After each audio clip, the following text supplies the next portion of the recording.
A service of KIBMradio.com, the Internet's home for an all old-time radio.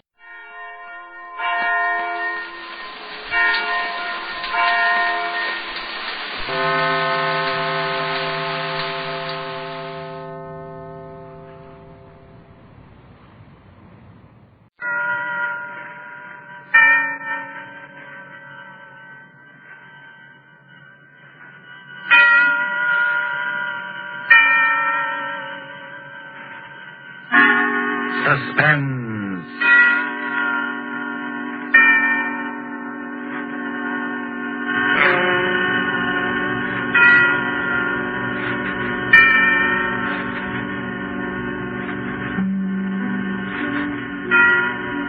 This is the Man in Black, here again to introduce Columbia's program, Suspense. Tonight, in one of her rare radio appearances, we bring you one of Hollywood's most idolized personalities, Miss Dolores Costello. With such noteworthy and distinguished players as Mr. Martin Koslick, Mr. George Zucco, and Mr. Ian Wolfe, Miss Costello appears in A Story of Today, played against the background of the New Order in Europe, a story of an oppressed people who use strange and effective methods in dealing with their oppressors and with traitors. The story tonight is called The King's Birthday and was written by Corporal Louis Pelletier, AUS. And with the performances of Dolores Costello as the Danish Countess Elsa, of Martin Koslick as the Nazi Gauleiter, Reichmann, of George Zucco as Dr. Erickson, and of Ian Wolfe as old Peter of Cronwald Castle, we again hope to keep you in suspense.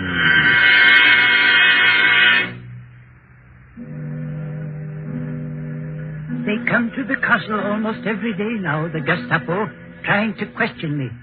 But it seems I'm very stupid. Somehow I don't give the right answer. Perhaps it's my advanced age. When they ask me about the night of the king's birthday, I get confused. I ramble on in the fashion of old people. Gentlemen, Cronwall Castle is 300 years old. For all those years, Cronwall has been a symbol of Danish liberty. Gentlemen, the sea waves beat against the rocks of Cronwall. The sea is deep. The sea knows everything. Ask her. Stop babbling nonsense, you old fool. Answer my question. Did you know about those notes? But of course, Herr Lieutenant. Everybody in the district knows about them. The note said Count Victor would kill himself on the night of the king's birthday. Did you see the notes? Oh, no, Herr Lieutenant. But the note said that Count Victor would kill himself because of his great shame. That I do know. And the note said the exact time, 12 midnight. So you know the exact time? Yes, I'm fond of clocks, you see. My father had a clock that told the time with a bird jumping out. The bird whistled, like this.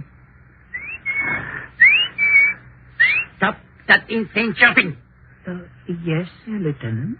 I'll take care of you later. Perhaps I'll have something that will improve your memory. Stay there till I call you. Yes, Lieutenant. There's nothing the matter with my memory. I could tell them a thing or two if I wanted. I could tell them how it all happened. It began 2 days before the king's birthday. That was the day the new Nazi Gauleiter, Herr Rothmann, came to the castle to see the Countess Elsa. I was told to show him into the library. It was cold and grey, and the sea was pounding on the rocks, very angry, like it always is in November. The new Gauleiter sat by the fireplace and warmed his hands and called for a glass of brandy. And bring some soda, too, please. Yes, Herr Reichmann. How soon did your mistress say she would see me? In a few minutes, Herr Reichmann. You told her it was most urgent. Oh, yes, I told her. She'll be with you soon. I doubt it. Most women's idea of soon is the best part of an hour. In my country, we train our women to... The brandy, Herr Reichmann. Oh, thank you. Yes, in Germany we... Courvoisier. Where did you get brandy like this? Count Victor can get many things that are forbidden to his countrymen, Herr Reichmann. Count Victor's cellar is well stocked. Is it really? Yes. We have meat at the castle. Nobody in Denmark has meat. Only Cronwald Castle. You're lucky. So they say. Shall I leave the brandy, sir? Yes. But you stay here a minute. Tell me, what's your name? Peter, sir. Ah, yes, Peter. You have been at Kronwald since you were a child. 63 years. Am I correct? Why, yes. How did you... It's my business to know a lot of things, Peter. You don't approve of Count Victor, do you? It's not my place, sir, to... 3 days ago in the marketplace, you were heard to make an indiscreet remark concerning Count Victor's collaboration with Berlin. I think a word very close to traitor was used. Was it, sir? What do you think? I think, Herr Reichman, the fire is in need of more wood. If you'll excuse me, I'll get some. Do, by all means. And, Peter. Yes, sir? Tell your mistress that I do not intend to spend all afternoon here. My business is urgent and... You may tell the Countess yourself, sir. Herr Reichman. Oh, Countess Elsa, excuse me. I was just saying... That's quite all right, Herr Reichman. Sit down, please. Thank you. Peter told me your business was urgent. I hope I haven't kept you. Oh, not at all. My business is urgent, but as a new Gauleiter of this district, I might combine social pleasure with business and... Oh, that's very kind of you. I had hoped that my wife, Frau Reichmann... Of course. You must ask her to call sometime. Yes, I will. Although I have never had the pleasure of meeting Count Victor, it would be a great honor if you may call as soon as he returns from Berlin. Certainly, Herr Reichman. Thank you. And this urgent business? Yes, we come to that. Do you mind if I smoke? Not at all. A good cigar always makes unpleasant things easier to tell. Sounds almost as if you had rehearsed that line on the way to the castle, Herr Reichman. I did. And since it was ineffective, I'll be blunt, Countess. I prefer it. 3 days ago, Countess, to be exact, on the day I arrived at Kronwald to begin my duties as a Gauleiter of this district, I found this note on my desk. Read it, please. Count Victor of Kronwald will kill himself on the night of the king's birthday. That note was on my desk in the morning. At noon, I found this one. Read it, please. Count Victor of Kronwald will repudiate his Nazi collaborators. He will choose the night of the king's birthday for his death. I thought at first it was some crank, but the notes kept coming. Then I heard that everybody in the district believed what the note said. In every house and shop and farm, they are saying that Count Victor is going to kill himself. You see why I said my business was urgent. Oh, yes, I see. Not that I had the slightest fear for the Count's safety, but the writer of these notes must be found and treated with severe penalties.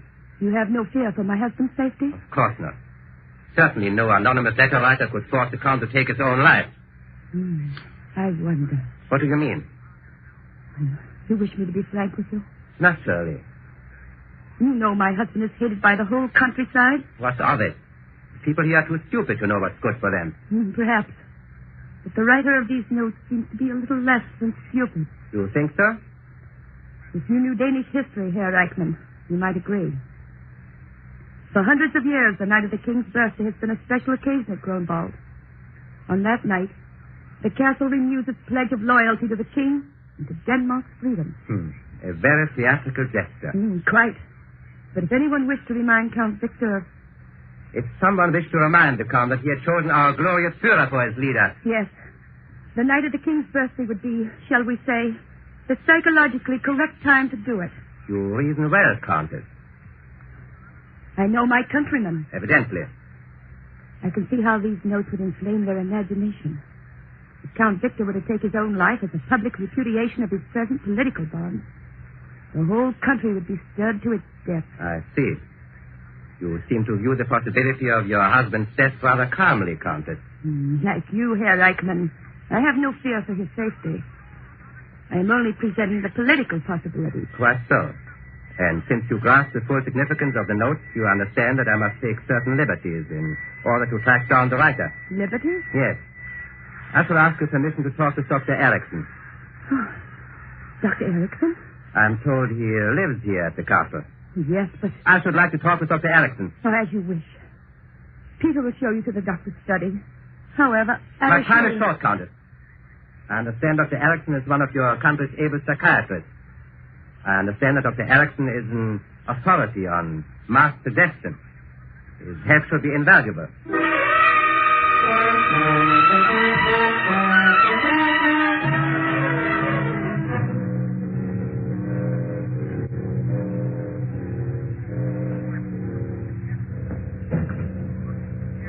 Dr. Erickson.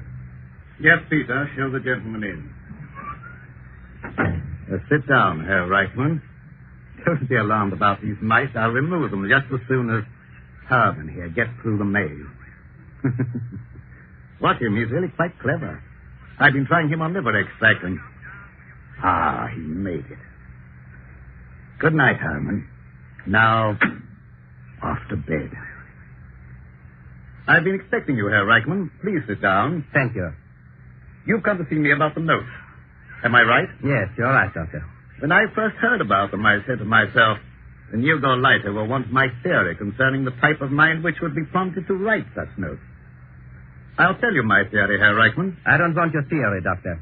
I want you to answer some questions. Oh, so it's like that. And perhaps you want a sample of my handwriting, too. I'm not a fool, Doctor. That's very possible. How long have you been treating Count Victor for a certain nervous disorder? 5 years. What would you say is his condition now? You've never met Count Victor, have you, Herr Reichman? No. When you talk with him, you'll see no outward signs of his malady. It manifests itself only during periods of despondency. In the last few years, I am happy to say that these periods have been infrequent. Count Victor depends a good deal on you, doesn't he, Doctor? Perhaps I've almost cured him. In return, he's given me this laboratory and also money for my experiments. But you do have a great deal of influence on his mental processes. Yes, Herr Reichman, I do. In fact, if I had decided to, shall we say, liquidate Count Victor, I would have written the notes exactly as the people say they are written. Like all nervous people, the Count would be highly susceptible to such a mental attack. That's what you want me to say, isn't it? Yes. We know then where we stand. Almost. One thing more I'll ask you, Doctor. Count Victor had a brother who left Kronberg when Denmark was occupied by our troops. That brother, Christian, is now known to be working with the Danish underground. Formerly, he was one of your students at the university. Is that right? Christian was one of my most brilliant students. Do you know where he is now? No, I don't.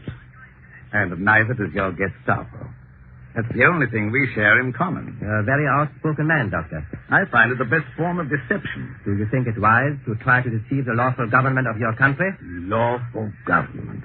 You have the quaint sense of humor, Herr Reichman. Do me not find it so quaint. If Count Victor ever removed his protection from you? He won't. When you've informed him of his impending suicide, as I presume you will, you'll see that he will need me more than ever. You do intend to show the notes to the Count, don't you? Yes. I will present myself to His Excellency tonight on his return from Berlin. Yes, his reactions to the notes will be most interesting. Would it inconvenience you if I would be present on the occasion? Oh, not at all, Doctor. I'd be delighted. Your own reactions should be most interesting, too.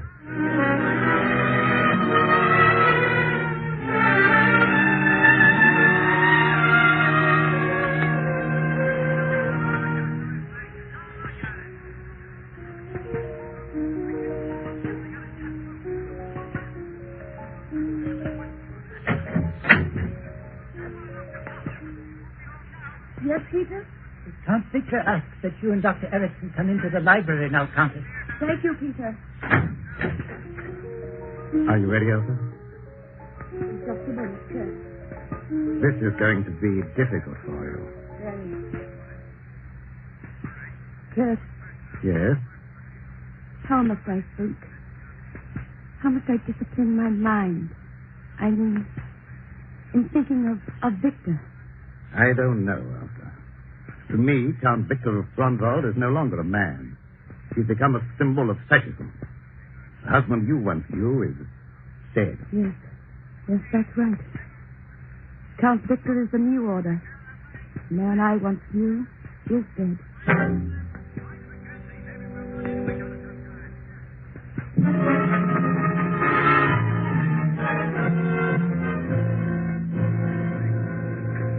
Sad? That's what the people think, eh? They think they can tell me with words? They can't do that to me, can they, Doctor? Victor, please. Look at this childish note. Count Victor will kill himself on the night of the king's birthday. Because of his great shame, he'll... Oh, great shame them, all right. They'll see that... Doctor. The brandy, please. Yes, of course, Andy. Now, you mustn't upset yourself. Who's upset? The whole thing is completely nonsensical, completely. Of course it is. Ask Herr Reichman. His police have practically caught the writer of the notes, haven't they, Herr Reichman? Practically, Doctor. You have nothing to worry about, Count Victor. See? Doctor, tonight, if I need a sedative... Certainly, Count. I'll show them. I'll give them a dinner here on the night of the king's birthday. Everyone will hear about it. They'll see who's afraid. I'll give a dinner.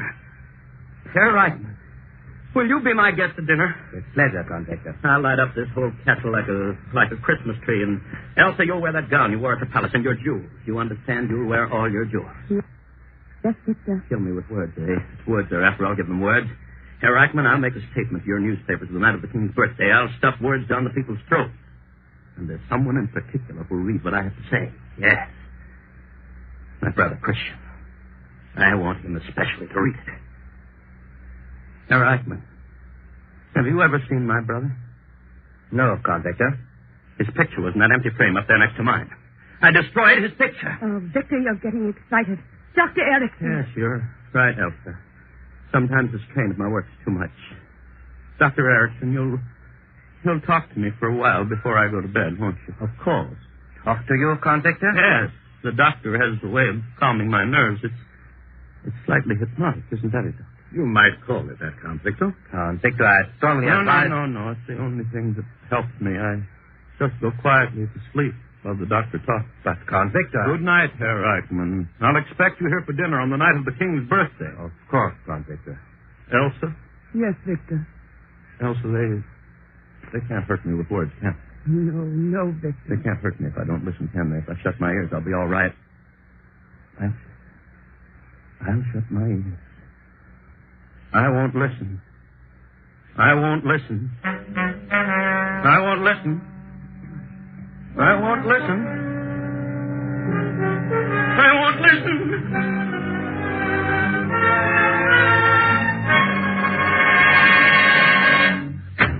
Herr Gauleiter. Yes, Lieutenant?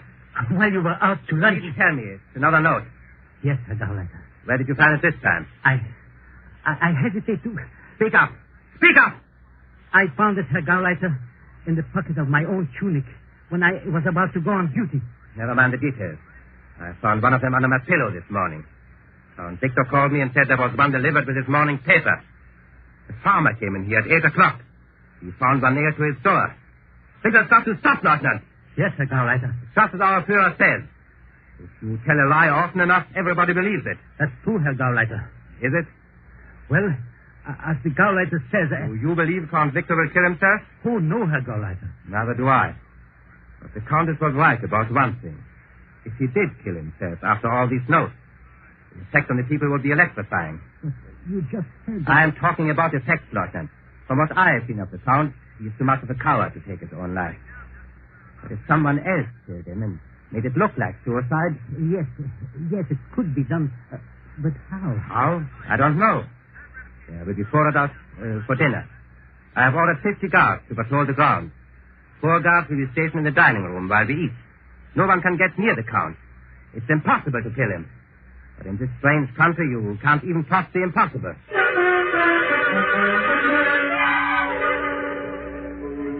They say the castle is guarded tonight. 50 soldiers. They say the Count locked himself up in his room all day writing. A message to the people, they say. They say the Gauleiter has 5 Gestapo men at the castle besides the soldiers. 1 Gestapo man is watching the food for poison. Wait a minute, you. Taste that wine before you bring it into the dining room. What did you say, sir? I said taste that wine. Oh, taste it. Why, of course. Ah, it's very good, sir. Did you doubt its quality? Don't be insolent. All right. You can take it in. Thank you, sir. And if there's any left after that food... Well, I'll take care of you, sir. Ah, more wine. Good boy, Peter. Good boy. Set it right here. We'll drink another toast to the king. Victor, I think we've drunk enough toast. Nonsense. This is the king's birthday dinner. We've got to drink to the king. Oh, Peter. Yes, sir?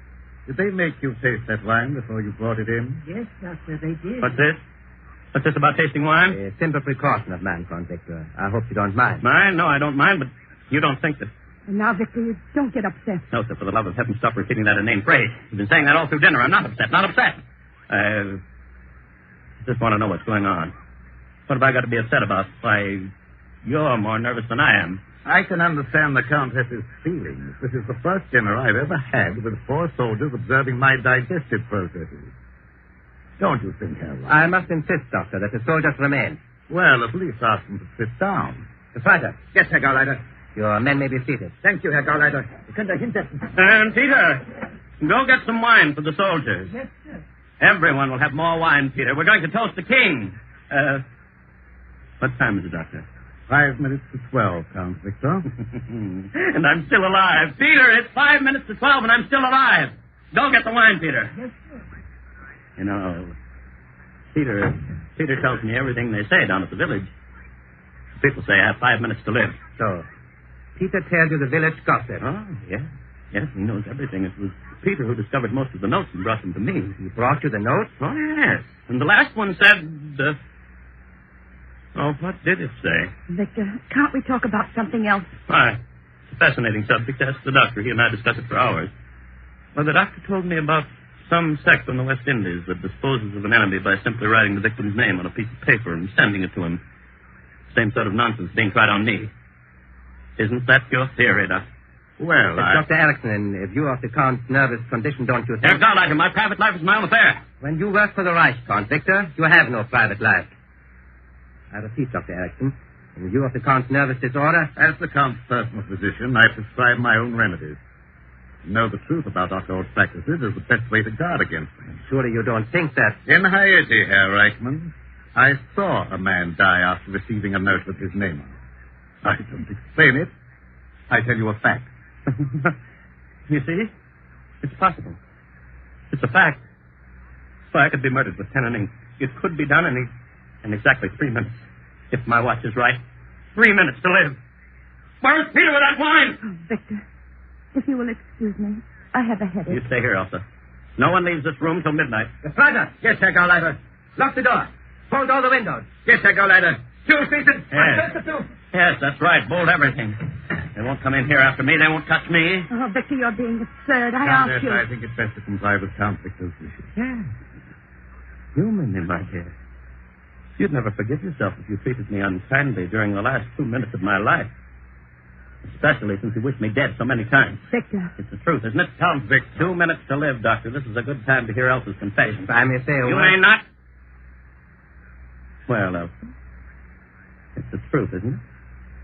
Isn't it? Yes, Victor. It's the truth. I wish you were dead. I hate every minute I live under your roof.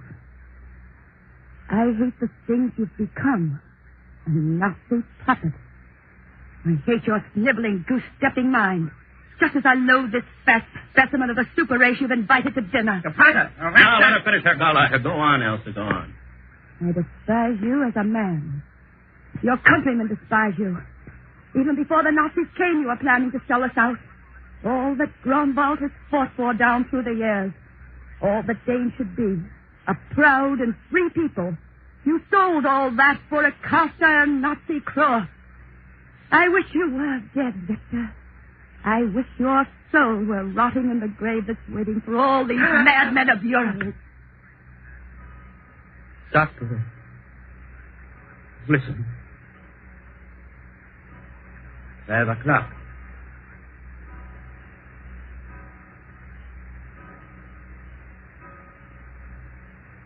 May God grant wisdom to our king and freedom to our people. May Grunwald always keep the faith. Who turned out the light? Who turned out the light? The fighter. I hear a door opening. No, Herr Gauleiter. My hand is on the door. It is not moving. Yes? The fighter. I hear you. Who is speaking? I speak to Count Victor. He knows who speaks. Victor, this is your time. Are you ready? I am ready. Now you die like a soldier, Victor. But your name will live on. Victor! Don't do it, Victor! Goodbye, Elsa. Victor!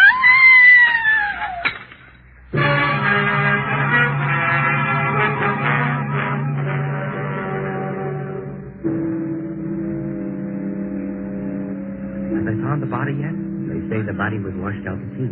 But yesterday on the rocks, they found the Count's wristwatch and a handkerchief with the initial V on it. They'll never find the body. Say what you will.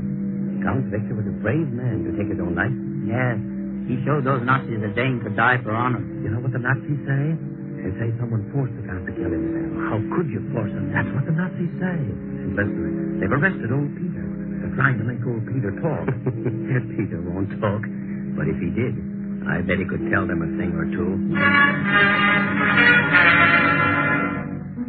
Yes, I could tell them a thing or two. I could tell them why they'll never find Count Victor's body. You know why?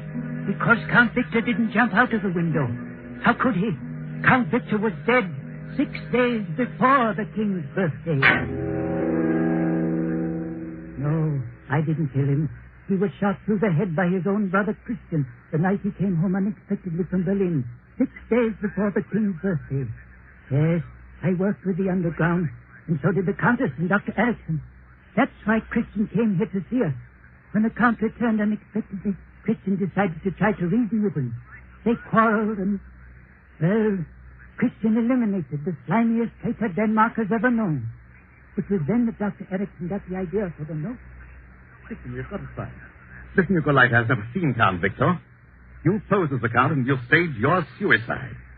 The moral effect on the people will be tremendous. Christian agreed, and we started sending the notes. The rest was easy. We all played our parts, and Dr. Erickson coached us on the exact thing to do at 12 midnight. At the last stroke of 12, Peter will turn out the lights from downstairs. You've got that, Peter? Yes, Doctor. Then what do? I go through the passageway that leads to the hidden door in the dining room fireplace. I open the door and call out, Count Victor, this is your time. Are you ready? And you, Christian? I say, I am ready. I call out, don't do it, Victor. Don't. Then I break one of the windows. And you, Christian? I go through the fireplace door and disappear. Yes.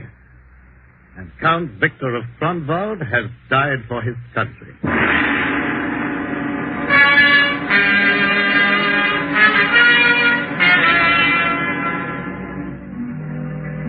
Well, that's how it was done.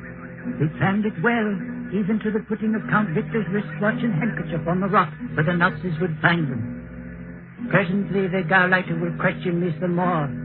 But soon there will be a note on his desk, and I can hear him saying, Lieutenant, how did this note get on my desk? A note? I don't know, Herr Gauleiter. What does it say? Says, remember the night of the king's birthday. Your turn is next, Herr Gauleiter. Your turn is next.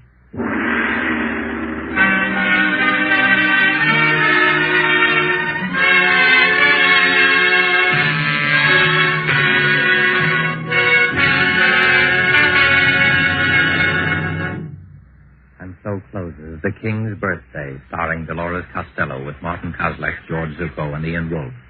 Tonight's tale of Suspense. The producer of these broadcasts is William Spear, who, with Ted Bliss, director, Lud Bluskin and Lucien Marowik, conductor and composer, and Corporal Louis Pelletier, radio author, collaborated on tonight's Suspense. This is your narrator, the man in black, who conveys to you Columbia's invitation to spend this half hour in suspense with us again next week. Suspense will be heard at a new time, Thursdays at 7:30 Pacific War Time. Perhaps you will want to note this time. Suspense will be heard on Thursdays, beginning next Thursday at 7:30 Pacific War Time, and our play next Thursday will be The Singing...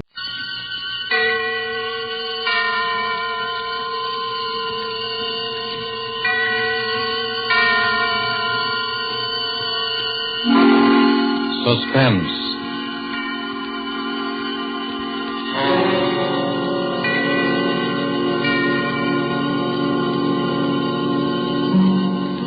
This is the Man in Black, here again to introduce Columbia's program, Suspense. Tonight, heading our Hollywood cast are two noted leading men. One, Mr. Preston Foster, the star long established, the hero of many an adventurous film. The latest, the 20th Century Fox production, Guadalcanal Diary. The other, Mr. Dane Clark, a newcomer to the screen, whose auspicious debut in Action in the North Atlantic has made him warmly welcome in these parts. Mr. Clark appears tonight as a young man who awoke one morning to find himself in a very serious jam. And Mr. Foster is the San Francisco homicide detective who is willing to help his friend up to a point. The play called The Singing Walls by Robert L. Richards, adapted from a story by Cornell Woolrich, is tonight's tale of Suspense. If you've been with us before, you will know that suspense is compounded of mystery and suspicion and dangerous adventure. In this series are tales calculated to intrigue you, to stir your nerves, to offer you a precarious situation, and then withhold the solution until the last possible moment. And so it is with the performances of Preston Foster as Detective Denny Sullivan and Dane Clark as young Tom Cochran. We again hope to keep you in suspense.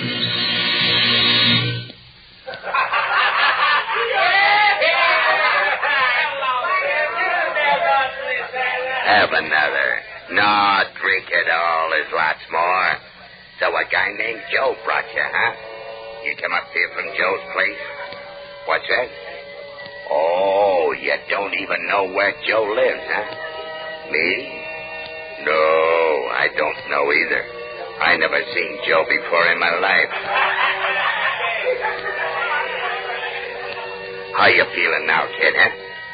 Sure, have a little more. It's good for what ails you. Ah, that's nothing. You're all right.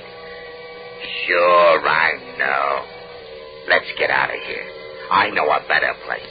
Come on, I'll help you.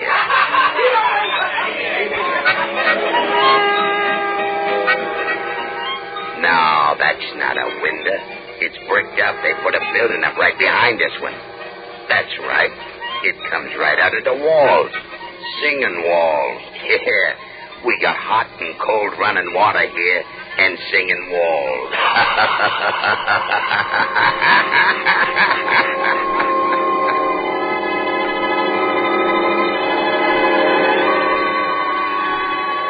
Have another. Sure. Bottoms up. That's the idea. Make yourself right at home. Hey, lie down. Lie down and take a little snooze. Sure. I'll be right back.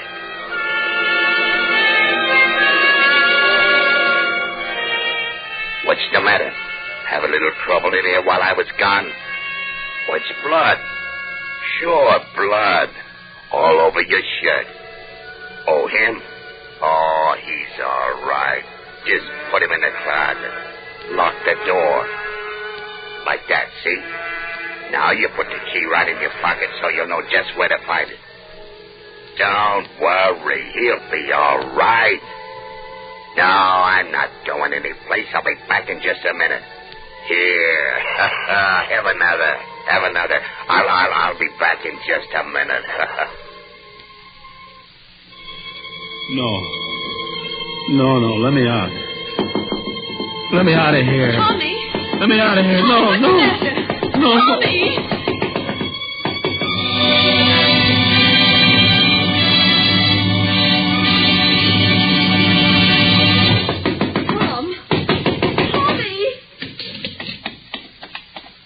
Wake up. What? What is it? I've been knocking at your door the longest time. Huh? You were having a dream or something. Yeah, what time is it? Well, it's way afternoon. You came in pretty late. Did I? Toss me my bathrobe, will you, sis? Don't you know what time you got in? Not exactly. Oh, Tommy. I know it's tough not having a job all these months, and I know you've tried. But this isn't doing you any good. I know, sis, but last night was the first time in a month, and anyway, it was different. I had a few drinks, but it was different. Something happened. What do you mean something happened? Well, it wasn't just the drinks. They were doped or something. Oh, Tom. No, look, sis, it's not just an alibi. I don't remember where I was or anything, only that just now I seem to be dreaming about it. About what? About last night. I could hear you banging on the door all the time I was dreaming. And then it seemed as though I wasn't dreaming at all, that I was remembering a lot of things. What sort of things? Well, it was all mixed up. There was a guy with a kind of a frog voice that kept giving me drinks. And I was sort of floating. Then there was a place that music came out of the walls. There was something about blood on my shirt. The key to a closet. Why, Tommy, you're shaking like a leaf. Yeah. It was a pretty scary dream. If it was a dream... What you need is some good hot coffee. Now hurry up and get dressed and come on downstairs. Here, I'll get you out a clean shirt. Yeah, I'd better wear the old one. I've only worn it once. Oh, but it's all messy. Yeah, it does look kind of... Mildred, What? my shirt, give it to me. Now what's the matter? Look, Mildred, that's blood. Well, I guess it is. I know it is, just like it was in the dream. Oh, Tommy, don't be so silly. You must have hurt yourself somewhere. But I didn't. Look, there isn't a scratch on me. Well, then you got in a fight. Maybe. What else could it have been? Well, that's what I'm trying to think. Well, stop thinking and hurry up and get dressed. My goodness, look at the way you threw your clothes around last night. Trousers on the floor. Here.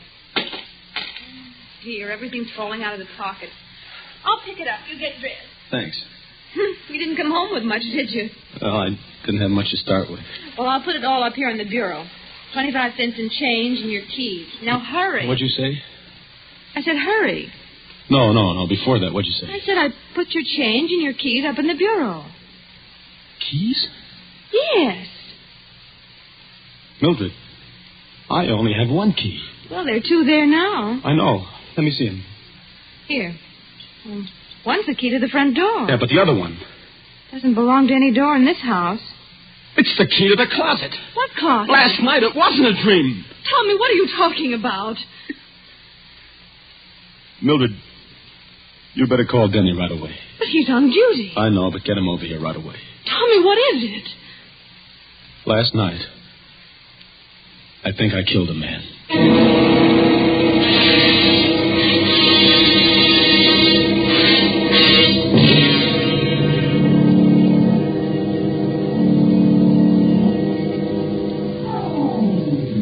Let me look at your eyes. Listen, Denny, You were doped, all right. Well, I didn't know what it was. Never mind that now. How much do you remember? Look, Denny, I hated to bring you in on this, and I didn't know who else to go to. Skip it. What's the use of having a brother-in-law who's a cop if he can't help you once in a while? How much do you remember? Well, just what I've told you. Just like it was in the dream, only it wasn't a dream. You see, there was this guy, Joe, just some guy I'd known from someplace, I don't know where. See, I met him on the street, and he took me to the party. And then the guy with the frog voice began giving me drinks. And then everything got confused. And I was in another place with the singing walls and some harmonica playing or something.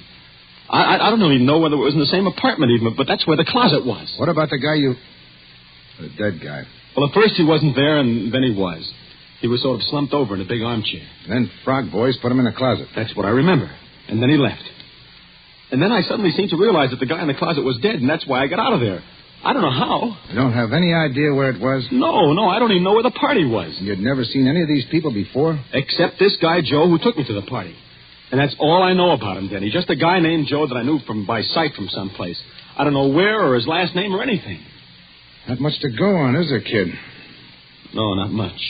A guy named Joe, singing walls, in a closet. Another guy with a froggy voice. Well, I'd recognize him or his voice if I ever saw him again. Tommy, you're in a jam.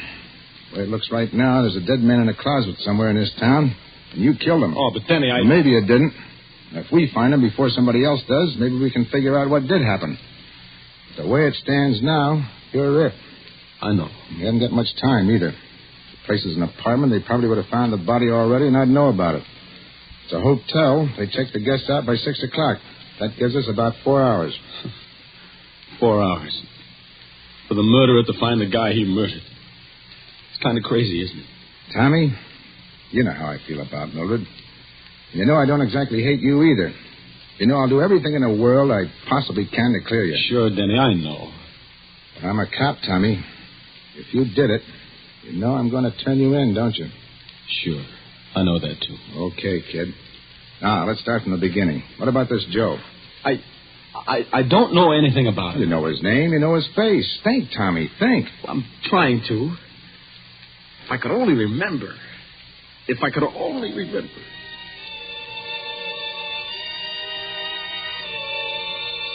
So a guy named Joe brought you, huh? You come up here from Joe's place? What's that? Oh, you don't even know where Joe lives, huh? Me? No, I don't know either. I never seen Joe before in my life.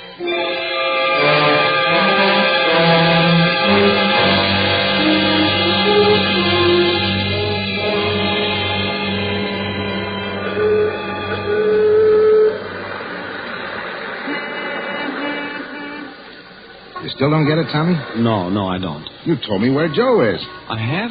Sure, you see the sign over that saloon? Yeah, Joe's place. But how do you know that? Tommy, you were playing with bad boys last night. And this is where bad boys hang out, among other places. It's got a name. It's run by a guy named Joe. He minds his own business, as far as we know, but his customers don't. So? It all clicked when I remembered you said the guy with the frog voice asked you if you came up there from Joe's place. He didn't mean where Joe lived or anything. He meant this place. He thought maybe you were one of the boys. Yeah, but how did I ever meet this Joe? I've never been here in my life. He runs another joint, a respectable saloon, a sort of cover, about 3 blocks from our house, the Town Tavern. Hey, that's right. Remember? Now, Joe may or may not be in on this. Frog Voice made a big play to you that he didn't know Joe. He'd never seen him before in his life. His customers always cover him. It's better for them that way. If my hunch is right, Joe is going to be plenty surprised when he sees you walk in there. Me? Walk in there? Ah, don't worry. Just walk in and sit down at the bar. If you're not out in a couple of minutes, I'll know you recognize the guy and we're on the right track. I'll come in as though I didn't see you and go into the phone booth. And then what? Then we'll see. Okay, kid? Okay. Oh, one thing. Huh? If he offers you a drink on the house, take it. Sure. Well, here goes.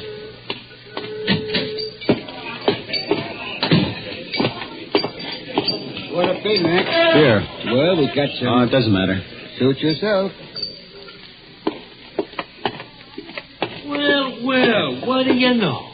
Tommy. Hiya, Joe. Hey, what are you doing down in this part of town, kid? Oh, I had to come down to see a guy. I didn't know you had this place. Oh, just a little sideline. It's where I first started, you know. Sure, I know. One beer, that'll be 10 cents. Hey, no, none of that. You gotta have one on me, kid. A real drink. What do you have? Well, Scotch? Okay.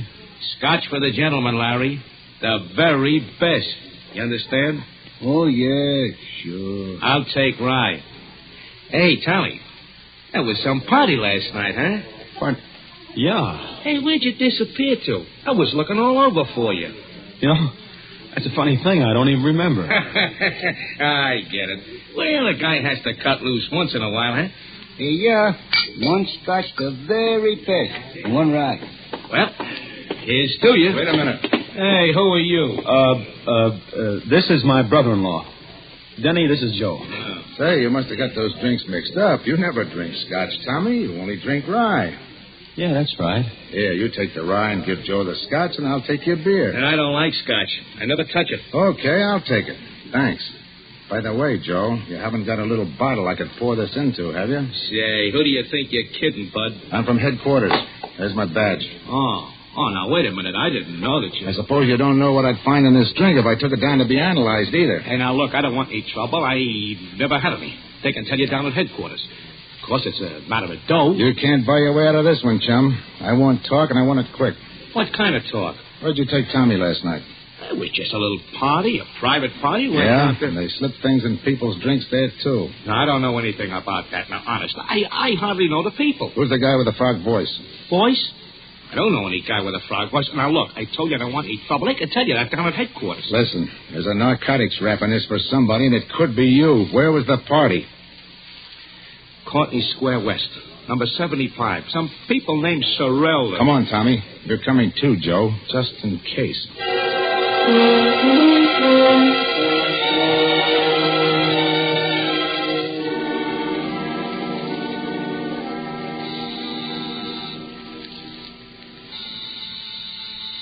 Sorrell, A.J. This look like the place, Tommy? Well, it looks like it. Could be. Everything has been so confused since last night. Well, this is it. It better be. Mrs. Sorrell? Yes? I'm from police headquarters. Oh? Mind if we come in and look around? Why, no. Come on, Tommy. You too, Joe. By the way, you two know each other? His face familiar. I think he's been here on a couple of parties. We kind of get crazy parties. All kinds of people wander in and out. Is that what the trouble is? It might be. Know anyone with a froggy voice? No, not that I can remember. Okay, let's look at the apartment. Well, this is the hall, of course. And here's the living room. Joe, you stay here in the hall. And you better be here when I get back. I'll be here. So this is the living room. Uh-huh. This is the bedroom. Looks kind of messy now. See anything? No. Over here's the kitchenette. I see. That's about all there is to it. What's that room there? Oh, that's just a sort of storeroom. Well, I think we better look at it, though. Come on. Well, all right. There, see? There's nothing much in it. An old armchair and a bed. We use it as a guest room sometimes. Denny, that closet. Oh, there's nothing in there. It's a lot of old odds and ends. Open it. Well, it's locked. All right, unlock it. I'm not sure where the key is. And, lady, you better find it. Well, I'll try. Be right back. Is this it, Tommy? Well, there was a closet like that. And a window just over there where that one is. And the armchair and the bed. Don't you remember? I can't, Denny. Let me have that key. Wait a minute. Here she comes. I think this is it. Try it. Sort of sticks sometimes. I'll help you. Come. See? Just a lot of old junk. Uh-huh. Oh, come on, Denny. You sure?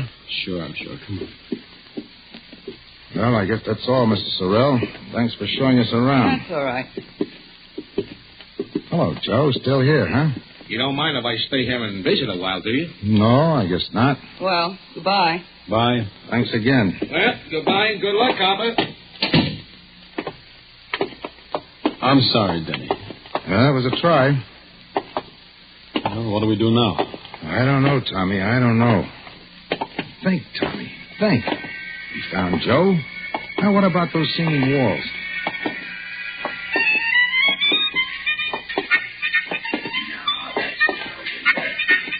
That's right. It comes right out of the walls. We got hot and cold running water here.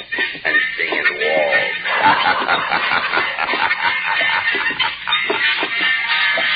Denny. Yeah? Listen. What? That's it. The singing walls. The music I heard last night. You sure? Sure. I remember the piece, the harmonica and everything. It's coming from right around here someplace. Denny, it's coming from their apartment, the one we just left, Sorrell's. Well, come on. This must be the place, Tommy. The closet, now the music. They must have been pulling a fast one on us.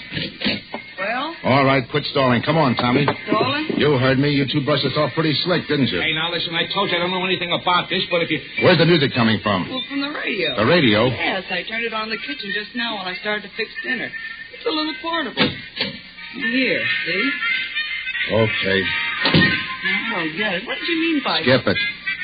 Well, Tommy, here we go again. I don't care. That was the music I heard. And that's the same number, and it sounds like the same band. Hey, wait a minute. Now what? Where's your phone? On the desk.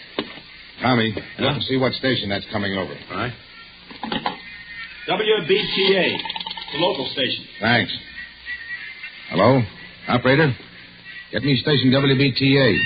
A radio station. I don't know what the number is. Just get it. This is a police call. Thanks. May be wrong, Tommy, but I got a hunch. Hello? WBTA? What's that band you've got on now?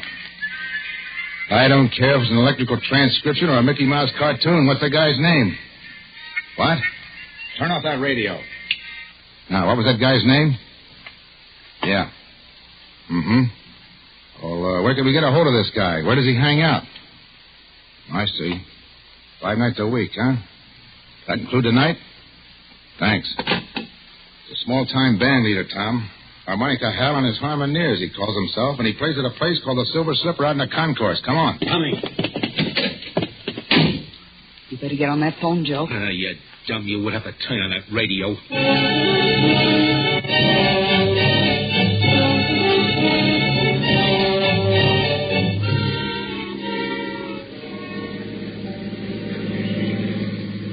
There's a Silver Slipper right over there. Okay, let us out here. Right. Here you are. Thank you, sir.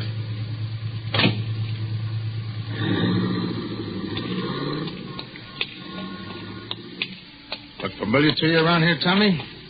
No. Oh, I'm afraid it's a bum steer, Denny. Look, kid, here's the way I figure this music deal. You may have heard a recording of this band the way you did a little while ago. But there's a good chance you actually heard the guy himself. You know what time it was when you heard it? Well, it was just night. That's all I know. All right. They don't make recordings often of unknown bands. And this Silver Slipper isn't on the air. So maybe you were out here someplace and heard the band itself. Maybe. You know, it's kind of a long shot, kid, but right now it's the best we got. Let's case the joint. Okay. Don't look like there are any rooms with closets in the Silver Slipper. Say, what about that crummy-looking hotel next to it? Yeah, I was just thinking. If you were in a room with a closet and all that, and you really did hear this band, That hotel's the only place you could have been. Oh, I wish I could remember something. The shape you were in, you probably signed your own name, too. Come on. By the way, what time you got? 10 to 6. 10 to 6. Deadline's pretty close, kid. Yeah. This better be right. What a dump. I can only remember. Well, there's the clerk. We'll see. Say, you got a guy named Tom Cochran here? Tom Cochran? I don't know. It's all right. We're friends of his. Let's see. When did you register? Last night? Sure, here it is. Tom Cochran and Ben Doyle, room 209. I don't think they're in, though. No? No. I've been ringing to see if they were going to check out by 6. I was just going to send somebody up. Well, they were out at a big party last night. Probably haven't pulled themselves together yet. As a matter of fact, that's why we came to see them. Should I ring again? No, we'll sort of surprise them. Okay, right up those stairs. But they got to be out by 6 or pay for another night. We'll take care of that. Let's go, Tom. Denny, did you see that handwriting on the register? Yeah. It was mine, all right. This is it, Tommy. One way or another. Yeah. Here's 209. Don't put your hand on that doorknob. Oh, fingerprints. Use your handkerchief. It's locked. I got some keys. It's an easy lock. Here we go, kid. Denny, this is it. Close that door. Yeah. There's the closet. Give me the key. Here, you better hold my gun on that door just in case. All right. Denny, look out! He was just falling. He's dead. Oh, gee, this is all... You remember now? Yeah. I can't put it together. Let's have a look. Oh. Stabbed. Here's his driver's license. Benjamin Doyle. Oh, Give me it. Hello? Oh, yeah, we found him all right. No, they're going to keep the room for another night. No. There's not a thing we want. We're in for it now, kid. Denny, look on the floor over there. Clasp knife, covered with blood. That's what did it, all right? Yeah. Hey. Yeah, I know. It's mine. Tommy, why didn't you tell me? Honest, Denny, I didn't even know I'd lost it until I just saw it there now. Fingerprints all over. As clear as though they'd been made in sealing wax. Right-handed, aren't you, Tommy? Yeah, right-handed. Let me see your right hand. Doesn't take an expert to read these. Those prints are yours, all right, kid. Yeah, I guess they are. And you still don't remember? Honest, Denny, I don't. Can you think of any other explanation? No. There's the guy with the frog voice, but I must have just dreamed him up. I don't know. Well, kid, I guess this is it. You did all you could, Denny. Don't feel bad. We can plead insanity or something. Maybe we can prove you were doped. Maybe. You better call headquarters, Denny. Let's get it over. All right. So where are you going? I don't want to phone from here. The clerk will listen in. It's no use getting all the wolves on us before we have to. Aren't you afraid that I'll... No. Oh, I won't. I'll just have him send a detective car. You won't have to go in the wagon. Thanks. Better let me have my gun. Sure. I'll be back. Lie down for a couple of minutes. You look kind of sick. I am. Oh.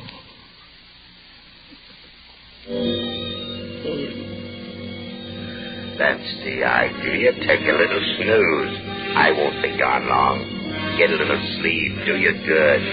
I'll be right back. Have a little trouble in here? Blood. Sure, blood. All over your shirt. Oh, he's all right. Put him in the closet. Lock the door. Key right in your pocket. I'm not going anyplace. Back in just a minute. Sure, I'll be right back. Be right.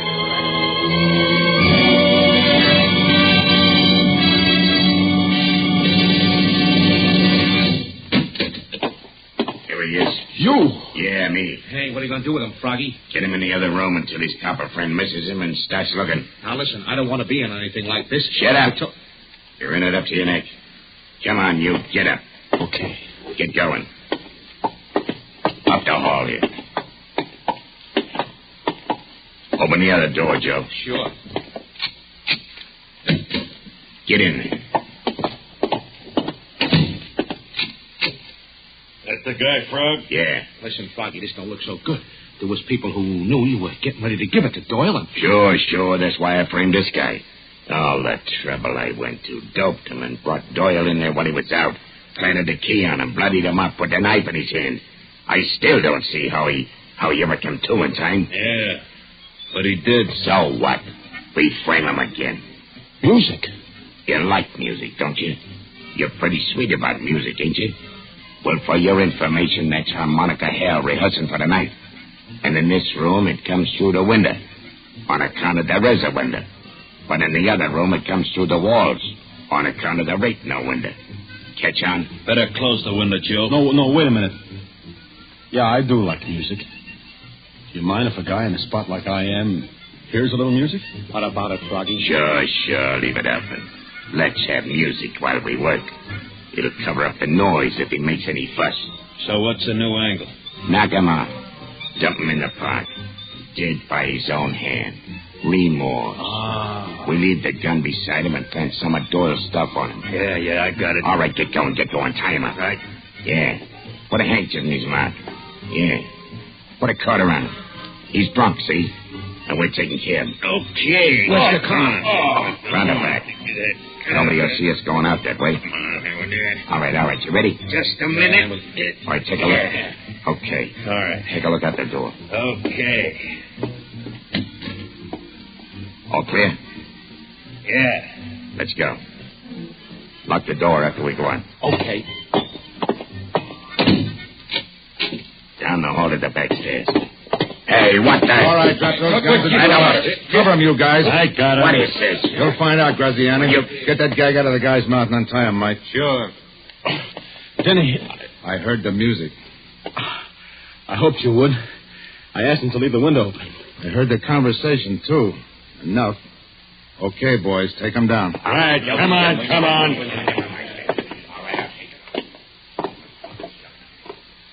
Say, who are those guys? Graziani's a mobster. Doyle was one of his boys who double-crossed him.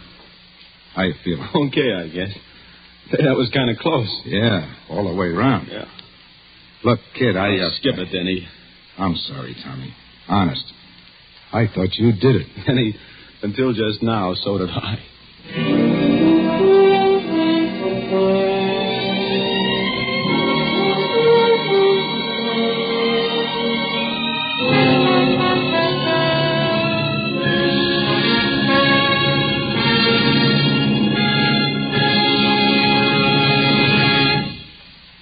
And so closes The Singing Walls, starring Preston Foster with Dane Clark. Tonight's tale of Suspense. This is your narrator, the man in black, who conveys to you Columbia's invitation to spend this half hour in suspense with us again next week at this same time, when Miss Lillian Gish and Mr. Otto Kruger will star in the suspense play Marry for Murder. The producer of these broadcasts is William Spear, who, with Ted Bliss, the director, Bernard Herman and Lucien Marowik, conductor and composer, and Robert L. Richards, the radio author, collaborated on tonight's Suspense. This is CBS, the Columbia Broadcasting System.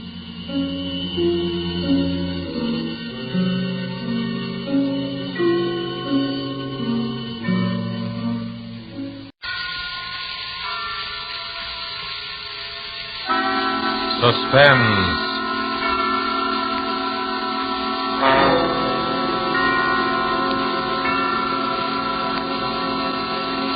This is the Man in Black, here again to introduce Columbia's program, Suspense. Tonight, in one of her rare radio appearances, we bring you a star who has occupied a unique place in the affections of moviegoers ever since the screen first became of age, Miss Lillian Gish. Appearing with Miss Gish are two distinguished players, Mr. Ray Collins of the Metro-Goldwyn-Mayer fold, whose current release is Thousands Cheer, and Mr. Bramwell Fletcher, who has ornamented many a stage and film success. There are only three players in Marry for Murder, which is tonight's tale of suspense. Only three characters in this story, whose beginning and end are shrouded in a dense down-east fog. The story of slow terror and swift death, planned by a brilliant murderer. And so with the performances of Lillian Gish as Letty Hawthorne, a frightened, neurotic creature who seemed destined to be a perfect victim, of Bramwell Fletcher as Mark Taylor, so handsome and attentive, and of Ray Collins as the lawyer, Philip Alden, who relates these events to us, we again hope to keep you in suspense.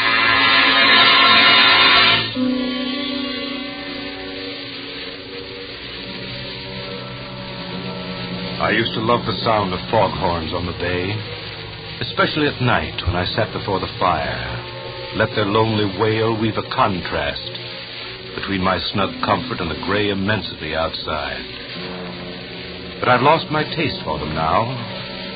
Lost it on the night I heard them moan a dirge of death.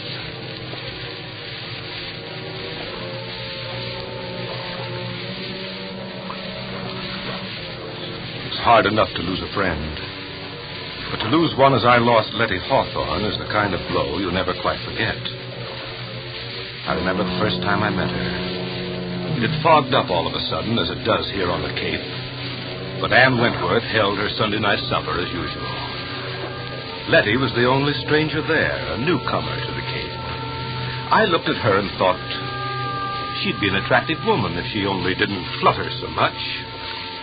She was a trim, pretty woman of about my own age, which is 40.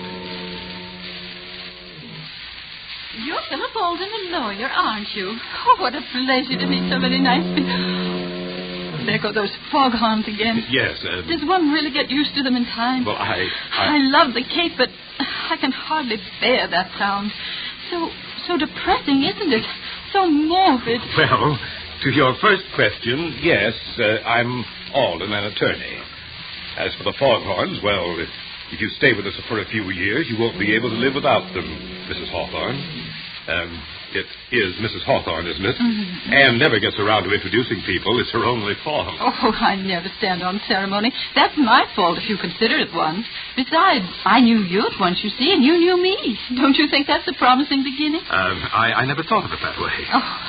Oh, dearie me. There it goes again. It makes me think of ghosts walking over my grave. How can you bear it? They do serve a very important purpose, you know. Oh, I suppose they do, but they give me the shudders. As a matter of fact, I find them comforting. Mm-hmm. I made Jane Hart promise to stay with me tonight if the fog doesn't lift. I daren't be alone. You see, I'm still a bit nervous. Oh? I've been ill, you know, and the doctor prescribed complete rest and quiet. I see. That's why I came up here. Well, you'll find what you're looking for here, I'm sure. Oh, do you think so? I do hope I will. My nerves are simply shattered. Mr. Hawthorne's dead, you see. Such a tragedy. I'm terribly sorry. You see, it happened so suddenly. I can't quite believe Can I get you some of Anne's cider cup? That's one of our Sunday night features. Oh, thank you. That would be so nice. It's such a comfort to have a man take care of one again. You make me feel so protected. I know we're going to be great friends, aren't we?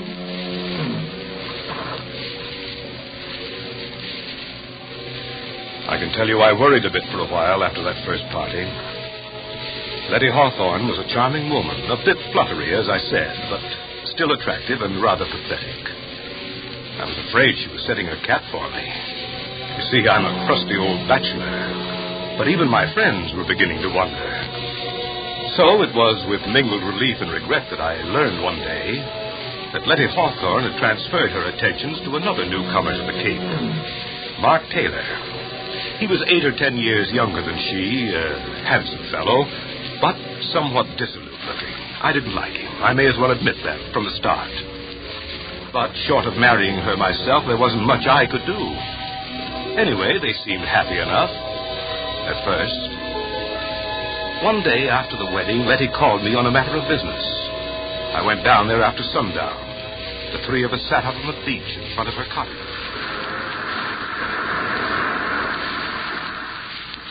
I'm so glad you were able to come, Philip. You see, Mark and I were counting on you. Always glad to oblige you, Letty. As a matter of fact, Alden, we want you to attend to a legal matter for us. Yes? Yes, Philip. Mark wants to make a will. I told him I don't like wills. There's something so unhealthy about them. But Mark simply insists upon it. Very sensible, I'm sure. Oh, you men. You're all alike. It needn't be a very elaborate affair, Alden. Just a simple document stating that I leave all my property to Letty. Well, if he does that, Philip, I want you to make out a will for me, too. Leaving everything I have to Mark. But, Letty, there's no need. I insist. Oh, well, Alden here is going to think I married you for your money. Money? Oh, why, I really don't know anything at all about my affairs. Really, I don't. Frank, Mr. Hawthorne always used to say, Letty, I really think you know less about business than a child. I left the management of his estate entirely to his secretary. You know. Well, just some simple document that makes my intention clear. You know the form, Alden. And, of course, if Letty insists... But I do. We'll have twin wills. It doesn't sound so frightening that way. The way Letty talks about wills, you can tell she has a secret vice, can't you? A secret vice?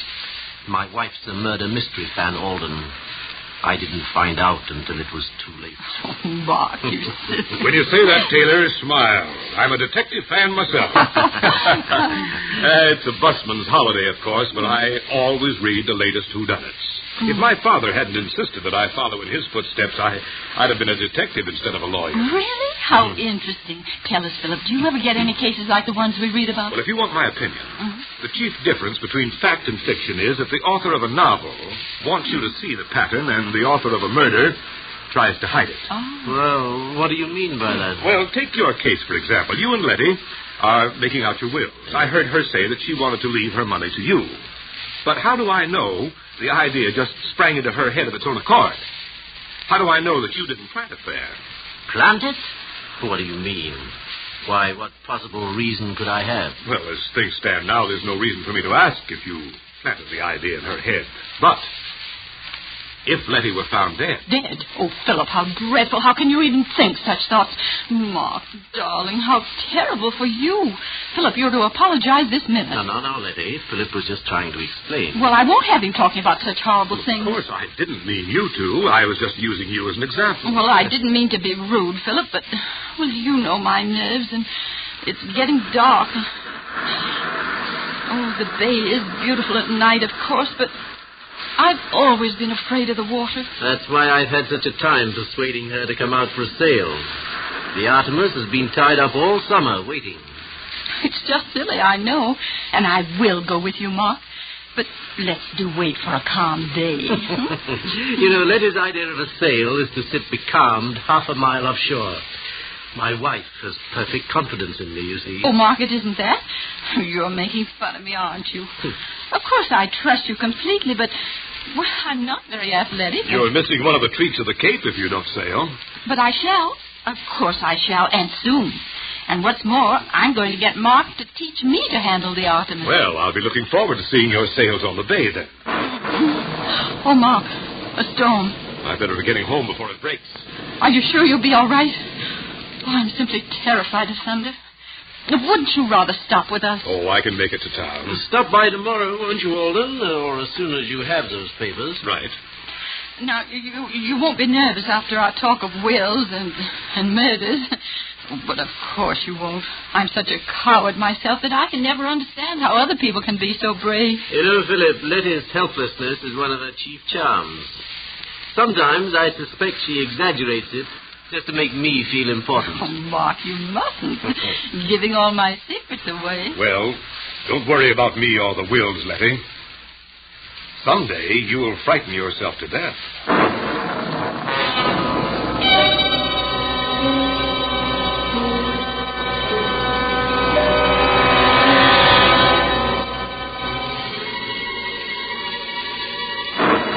There was little enough for me to go by. Gradually, I found myself worrying about Letty and Mark. They didn't seem to be hitting it off. Oh, on the surface, everything was smooth. But I was haunted by a premonition of what I didn't know. It was only a nameless dread of something, some undercurrent of feeling. Letty's nerves were getting no better. In fact, she seemed more tense, more frightened than ever. Yet she was making an effort to meet Mark halfway. Many times I saw them out sailing. Only when Letty returned after a day on the water, she seemed pinched and white. While Mark appeared to be glowing with vitality, Letty grew paler and more distracted. I realized suddenly that she was a middle-aged woman. One day in town, I met them in the general store. They'd been quarreling. But I tell you, Mark, you're just imagining it. I hate to have that stuff around, as you very well know. You read all kinds of stories about the way it gets mixed up in food. Oh, nonsense. Well, I'm sure there aren't any rats around the boathouse. I'd know if there were. I'm simply terrified of them. But I can't bear thinking of having poison around. Why, I'd be worried all the time. Oh, Letty, for heaven's sake, stop being childish. I didn't put traps around because you didn't want them. Now that I'm trying to get rid of them in another way, you make a scene. I don't see why we have to go into a 3-act tragedy just because I want to buy some rat poison. Hello, you two. Oh, hello, Alden. Why, Philip, how nice to see you. Mark and I were just doing a little shopping. Philip, will you do me a favor? Will you please reason with Letty and try to get some sense into her head? Say, wait a minute. This sounds serious. Well, it isn't really. But, Philip, you know my nerves and the way things upset me, and Mark just doesn't understand. Oh, I know I'm just a silly woman, but the doctor says I have to be humored. And now Mark is so unreasonable, and it's such a little thing. Of course it's a little thing, and that's why I can't understand your attitude. Now, look here, Philip. The boathouse is infested with rats. Wouldn't you say the obvious course of action would be to get rid of them? Why, of course. But poison, rat poison. Oh, Philip, don't you see how horrible it is? I mean, accidents do happen. I've always hated to have anything like that around just in case. I've heard of children eating this stuff by accident. But you two people can take care of yourselves. Frankly, Letty, I think you're making a fuss over nothing. Yes, that's right, Philip. That's just what I told her. Well, very well then. But if I'm found dead, I hope you realize you'll both be under suspicion.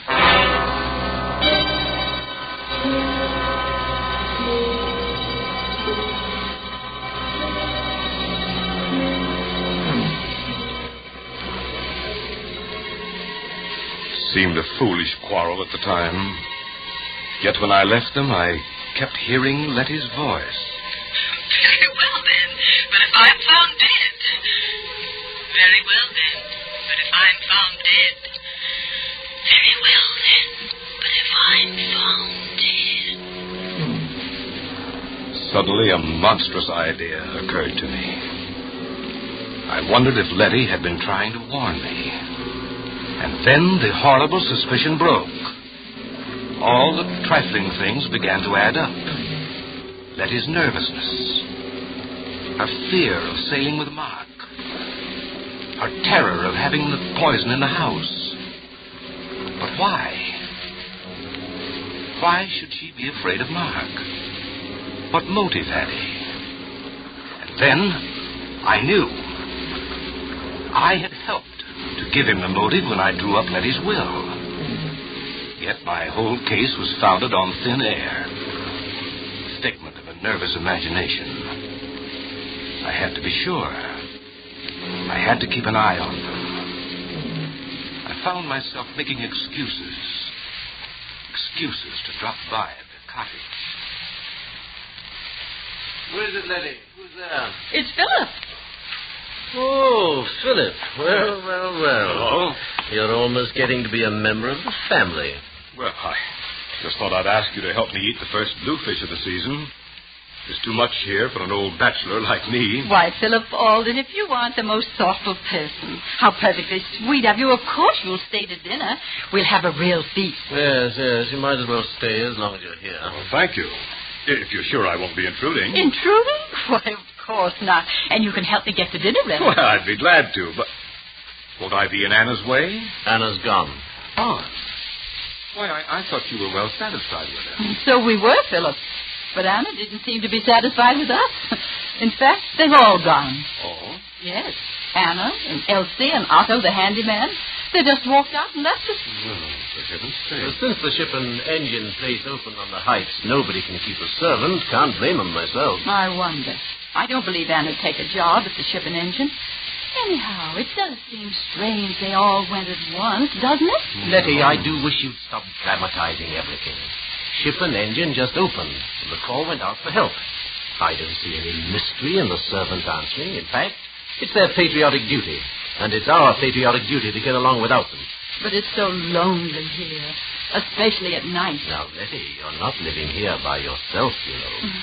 No, of course not. But all the same, we are isolated.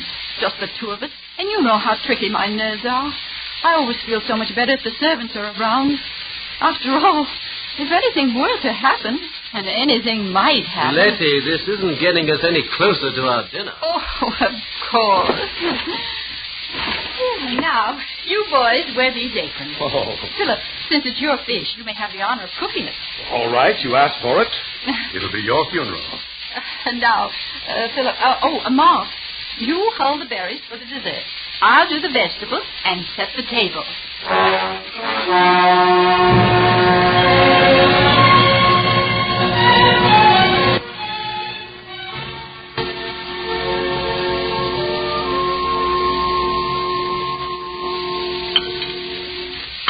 Well, for a seasoned bachelor, this dinner's a rare treat, Letty.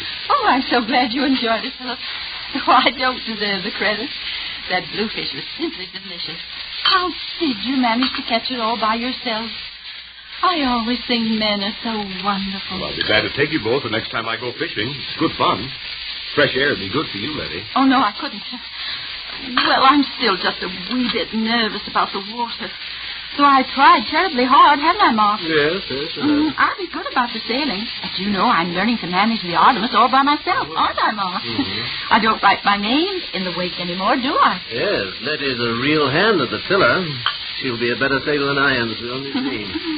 You'd have seen her take the Artemis into harbor the other day. She did, all right. Yes, she came through that channel with a breeze against her. I wanted to take it over, afraid she'd run into the mud flats. But no, she coaxed it all the way, and we came in under sail. Yes, and I wanted to do it all by myself, even though I was terrified. Good for you. Why, that's really a splendid accomplishment. I've been negotiating the harbor for years, but I confess that I have trouble every now and then. Well, since nobody wants any more berries, I guess it's time to do the dishes. Now, I'll show you what a good hand I am as a dishwasher. Wait a minute. That's my job. Here. No, Here. I'll clean and wash. You two can dry, and you can dry. Letty, what is it? Well, you shouldn't have tried to carry that tray. No, it's not that. Why, Letty, what's happened to you? You look ghastly. I'm afraid something I ate. Here. Better lie down. Oh, I'll carry her upstairs. Get a doctor, will you? I'm afraid, Mom. I'm afraid I've been poisoned.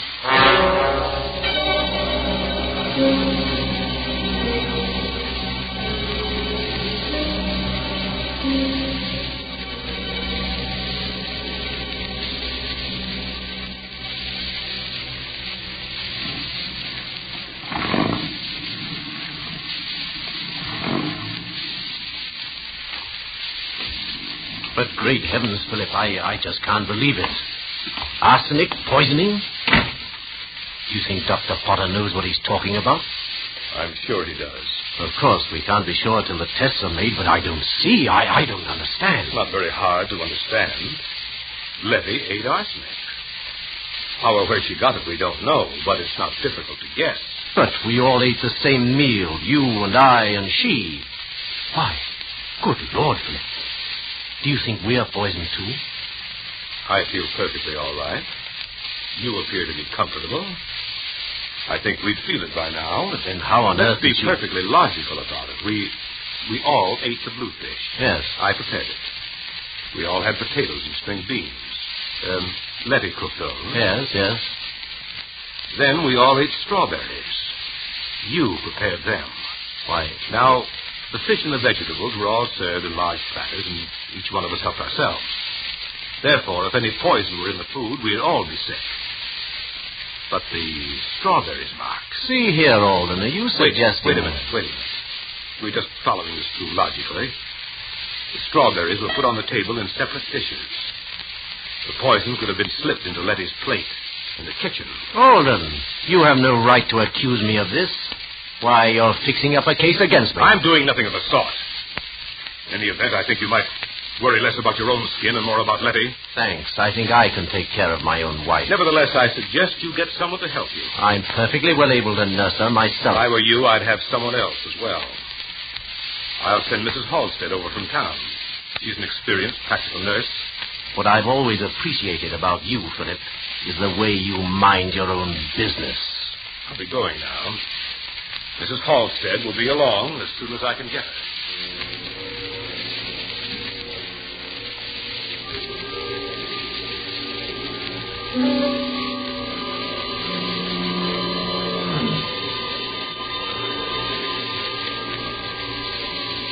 doctor's analysis came, it was arsenic poisoning, all right. There were traces of arsenic in the sugar on Letty's dish. Letty was recovering. The dose wasn't large enough to kill her. Mrs. Halstead was installed as nurse and housekeeper. Just then business called me to New York, where I found myself worrying about Letty.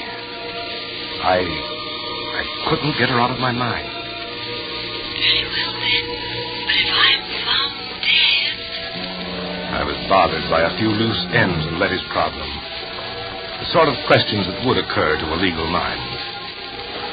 So I decided to spend an evening in the reference room of the law library among the files, where I found out enough about Mark and Letty Taylor to send me racing back to the Cape. And I knew I had to hurry if I was to prevent a devilish murder.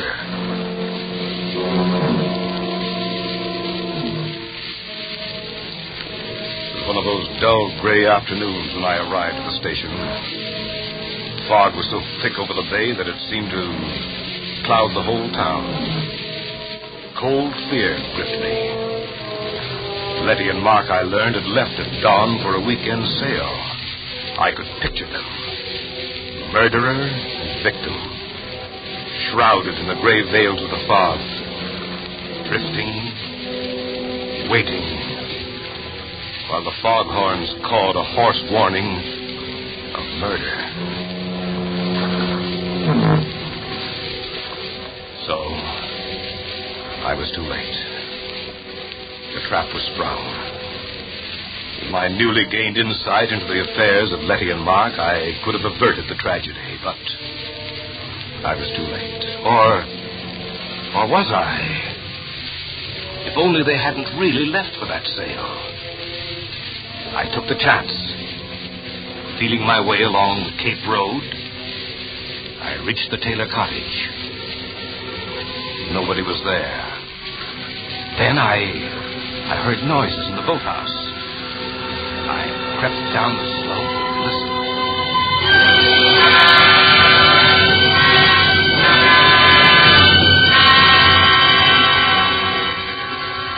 Oh, Mark, you fool. Philip Alden will be sure you planned to murder me for my money. I saw the suspicion dawn in his mind that day we made out our twin wills. I saw it grow when I was seeing in the general store and you bought the rat poison. And that night when I was taken ill, he was sure. Do you hear me? Sure! You wanted to teach me to sail the Artemis. Thought I was afraid of the water. Well, Mark Taylor, when your body drifts ashore, Philip Alden will swear that only an accident prevented you from murdering me. What fools you men are. Aren't you? Aren't you? Why wouldn't you like to answer me, Mark? Don't you wish you could talk to me again? To your helpless little left. But you can't, can you? Dead men can't talk, can they? But they say that in the instant of dying, a man can understand many things. Did you understand, Mark? But how could you? You are really a stupid man, Mark. Didn't you ever wonder about my former husband and his tragic death? Didn't you ever want to know about Frank Hawthorne? He did.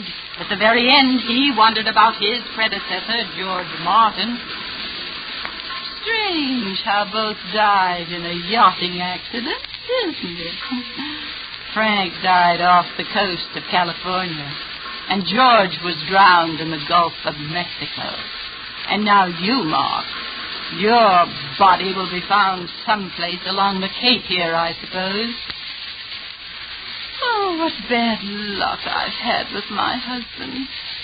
But how thoughtful all of you were to leave me your property. Too bad I'm such an extravagant widow, isn't it? For I do run through money. I wasn't lying about that. Oh, dear, I wish you could help me get your body to the Artemis. If only you hadn't insisted on turning back when the fog rose. I could have killed you so much more neatly. A sudden gust of wind while I was at the wheel, and the Artemis jibes, and the boom catches you, and off you go to the bottom of the sea. But now, I've got to lug you back on board and pitch you overboard somewhere. This was really inconsiderate, Mark, to make me kill you in the boathouse here. You won't have to drag the body aboard, Letty. Oh, Philip, I'm so glad you've come. Are you, Letty? Something dreadful's happened to Mark. I'm so upset I hardly know how to tell you. Oh, Philip, I think You needn't pull a phony face this time, Letty. I fell for it before when you made me think that Mark had poisoned you. That is, almost. What do you mean, Philip? That was a little too smart, Letty, that poison scene. Because when I left you, I wondered about two things. Why anyone should be foolish enough to attempt that type of murder before an audience, and why, having attempted it, he should fail to make the dose large enough. I don't know what you're talking about. I think you do. You see, while I was in New York, I took the trouble to look up a few matters that were bothering me. And I found the newspaper clippings of your two previous, shall we say, accidents. Oh, Philip, isn't it dreadful? Still pretending. You're a clever woman, Letty, but I overheard you just now. You'll never prove anything. I think I will. You see, I found the motive, too. It was marry for money, marry for murder, wasn't it? I wouldn't try to run away, Letty. I brought a gun. You're coming with me to the police station. Don't wonder that you hate the sound of foghorns, Letty Taylor. You spoiled them for me, too.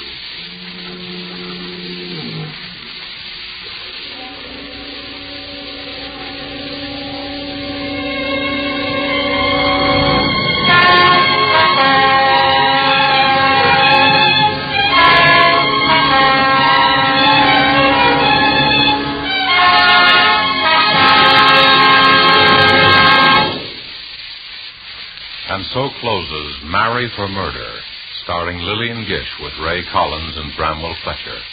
Tonight's tale of Suspense.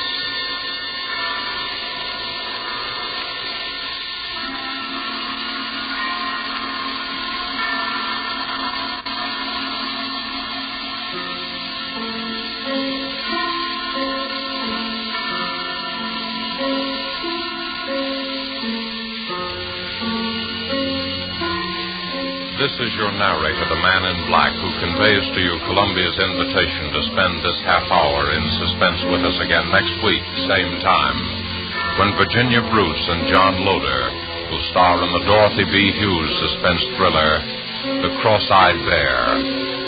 The producer of these broadcasts is William Spear, who, with Ted Bliss, the director, Bernard Herrmann and Lucien Marowik, conductor and composer, and Walker T. Field, the author, collaborated on tonight's Suspense.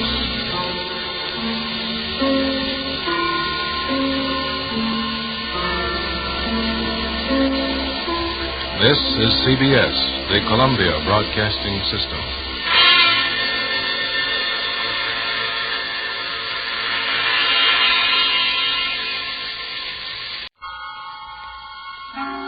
Suspense.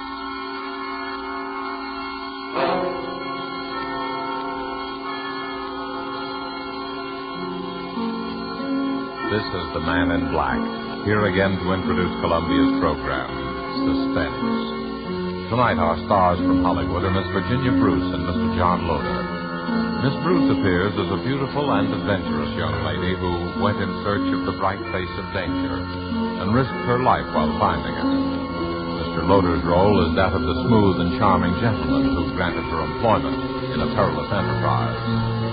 The story called The Cross-Eyed Bear by Dorothy B. Hughes is tonight's tale of Suspense. If you've been with us before, you will know that suspense is compounded of mystery and suspicion and dangerous adventure. In this series are tales calculated to intrigue you, to stir your nerves, to offer you a precarious situation and then withhold the solution until the last possible moment. And so it is with the performances of Virginia Bruce as Lisanne Stephan and John Loder as Bill Folker. We again hope to keep you in suspense. The Cross-Eyed Bear.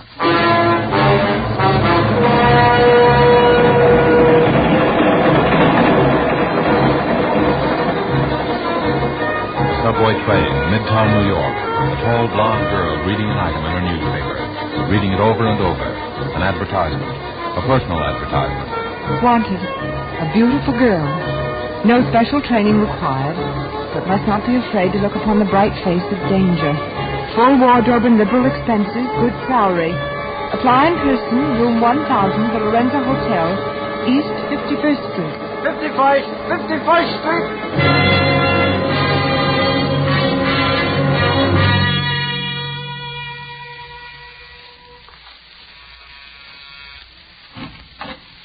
How do you do? I came to answer an ad. Oh. Is this the place? Yes, this is the place, I should think. Well, am I the only one? Not quite, but just now you're the only one. I see. I thought, listen, Miss, whatever your name is. Lisanne. Lisanne Stephenson. Take my advice, Lisanne, before it's too... Lydia, about that... Oh, someone to see me? This young lady came in answer to the ad, Mr. Folker. Miss Lisanne Stephenson. I see. Well, won't you come in, Miss Stephenson? Thank you. In here, please, my office. Please sit down, won't you? Thank you. Not bad. Not bad. Oh, excuse me, Miss Stephenson. This is my associate, Mr. Hugh King. A bodyguard. He might as well know these little things, Bill. Hugh's not really rude, Miss Stephenson. It's just a mannerism. Well, Bill did advertise for a beautiful girl. I've always considered myself sort of an authority on that subject. I see. Perhaps, Mr. Folker, you'd be good enough to explain why... Perhaps I might tell you something about the job, eh? Well... Why did you apply for this position, Miss Stephenson? I needed the work. And you're quite sure you're not afraid of danger? As a matter of fact, I suppose I am. I told you I need the work. Well, that makes two of us. Miss Stephenson, have you ever heard of the Cross-Eyed Bear? Yes. Where? Why, in the papers. Wasn't that what they called Knut Villiers, the Swedish nickel king? Did you know he was dead? Yes, that's how I happened to hear about him, when they had it all in the papers about a year ago. And did you know he had 3 sons? No, I didn't read much beyond the headlines. He did. One of them's dead. His name was Dean, the youngest. The oldest, Stefan, is still in Sweden. The third, Lance Villiers, is where your job comes in. I see. Which he obviously doesn't. I want you to meet Lance Villiers, to get acquainted with him, win his confidence. Do you understand?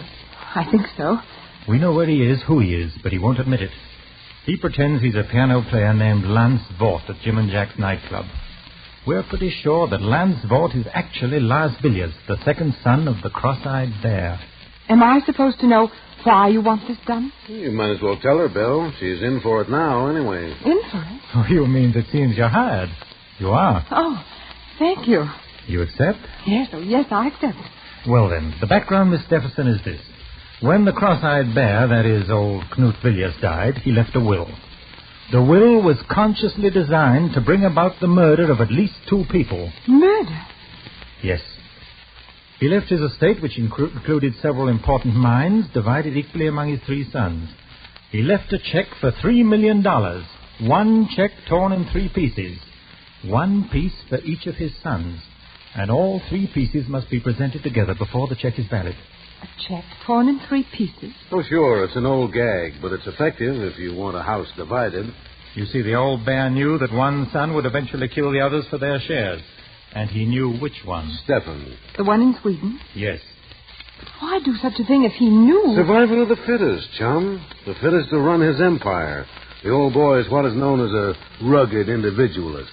And because he hated all of his sons and wanted them to hate each other, they weren't even brought up together. Why, they've never even seen each other. But it seems so... Can't someone bring them together? Isn't there some way? Sure. Stefan's way. First he killed Dean, and... Of course, there's no proof. It happened somewhere up in Vermont. I thought you said Stefan was in Sweden. We think he is. But there are ways of doing these things. No, he's on the trail of Lance, the second brother. And that's where you come in. We want to get to him before Stefan does. But if you think you know where he is and who he is, why don't one of you talk to him? Because he's scared. He doesn't trust anyone. He won't talk to anyone. Now, maybe he'll trust you. But, Mr. King, may I ask just why... you see, is neutral, and so they're scared to do anything about it officially. Now, Bill here is like one of those spies in the movies.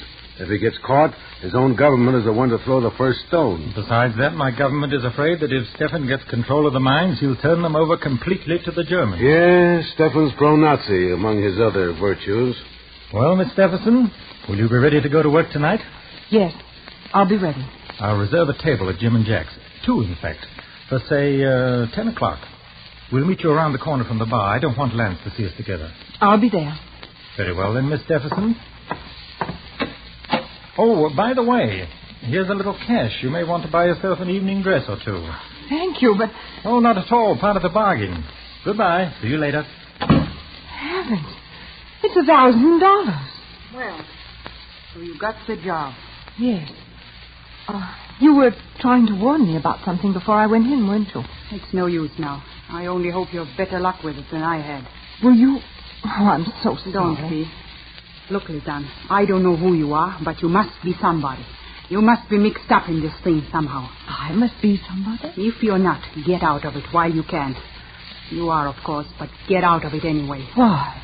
Did it ever occur to you that the ad you answered may have been in the papers for weeks, and that there are thousands of beautiful girls in New York, and that hundreds of them must have come up here and been turned away? I wondered, yes. And why do you think, out of all those, you were chosen? That's it. I don't know.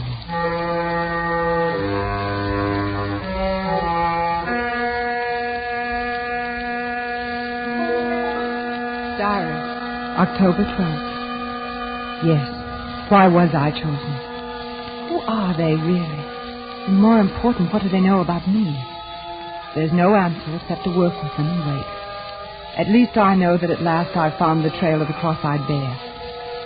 True, then, about the torn check divided among the 3 sons. In one is already dead, Dean. The second, the man I'm supposed to meet tonight, to trap. But I'm sure now that I was right to come to New York, and I'm sure I was right to answer the strange ad. As for danger, I always knew it would be there.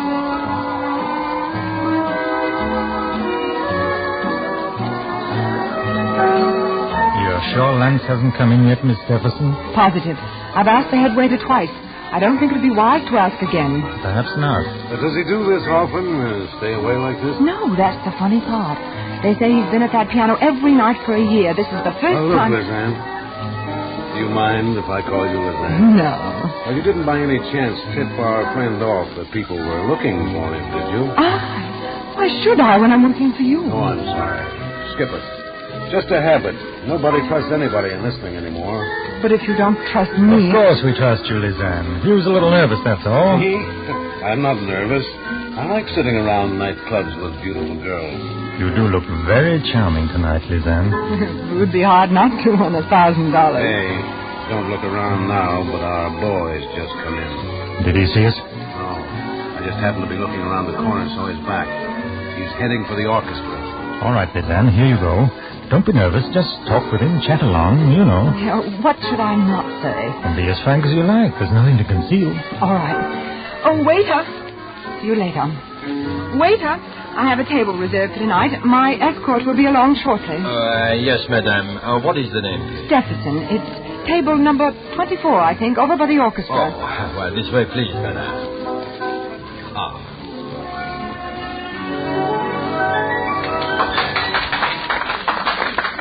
And here we are, madame. Do you wish to order now or later? I'll wait, thank you. Oh, thank you, madame. Excuse me. Yes? May I ask you a question? Why not? Won't you sit down for a minute? All right. Well? I wanted to ask your name. My name is Vaught. V-A-U-G-H-T, Vaught. And your first name? Lance. Why? It's only because you look like someone whose picture I saw in the paper once. Yeah? Don't you believe me? Now, why should I? You're just another one of these people who've been going around here lately with a bad case of mistaken identity. Well, you're wrong, too. You know about it, then? About the cross-eyed bear? Of course I do. It's been following me long enough. They think I'm Lance Villiers, that I'm heir to a lot of Swedish dough. But I'm not. You still look like the picture I saw in the paper. Who are you working for, Stefan? No, that's just it. Don't you see? Your life's in danger.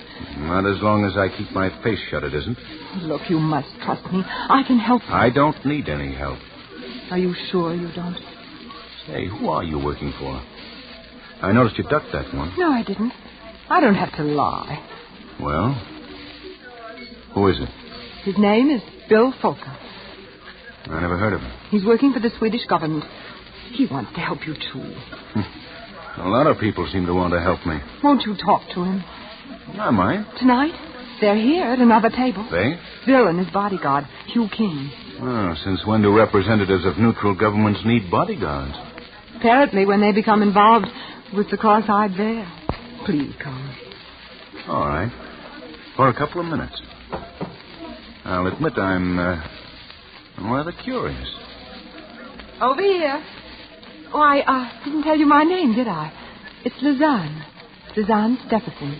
Oh, nice. Here we are. Mr. Folker, Mr. King, this is Mr. Lance Vaught. Oh, how do you do, Mr. Vaught? Won't you sit down, Mr. Vaught, please? Thanks. Uh-huh. I thought perhaps I'd recognize you. Oh, yes, I've been in here several times. Pleasure or business? A little of both. Look, Mr. Vaught, I'll speak frankly with you. You can save it. Your Miss Stephenson has told me all about it. My name is Vaught. You're barking up the wrong tree. Got a birth certificate? Why should I show it to you? It might, Uh-oh. Here comes something. Well, hello, Hugh. Hi, Toby. Oh, don't let me disturb you. But you better make some introductions, Hugh. Well, this is Inspector Tobin of the Homicide Squad. Miss Stephenson, Mr. Vaught. How do you do? Mr. Folker. How do you do? What's up, Toby? Oh, I just thought I'd like to ask a few questions. Well, I'm sure you don't want me. I've got to get back. You better stick around, son. Oh. I don't suppose any of you can give a satisfactory account of your movements between, say, 8 and 10 this evening with witnesses. I thought so. How about you, Miss Stephenson? You're a new one. I thought you might at least. Well, it took me quite a long time to dress. It looks as though it might have. Well, it's better to have too many suspects than none, I guess. Come on, Toby. Give. There's been a murder. A murder? That's right. A certain Lydia Vinton. Your secretary, Mr. Folker. Lydia? Surprised? Why? Of course. Where do I come in on this? Well, now, Mr. Vaught, the New York police know a lot more about what's going on in the world than you think. All sorts of things. Like the cross-eyed bear, for instance. I've got nothing to do with the cross-eyed bear. Maybe you have, maybe you haven't. But there are a lot of people who think you have, including me. But Lydia, poor Lydia, she was only my secretary. She had nothing to do with it. Had nothing to do with the cross-eyed bear? Whether you knew it or not, Mr. Folker, Lydia Vinton was in the cross-eyed bear thing up to her neck. She knew the Villiers setup. She knew the Villiers family. In fact, she was one of the heirs to the Villiers fortune. Lydia was? Lydia, Mr. Folker, was the wife of Stephen Villiers. And that's why she was killed.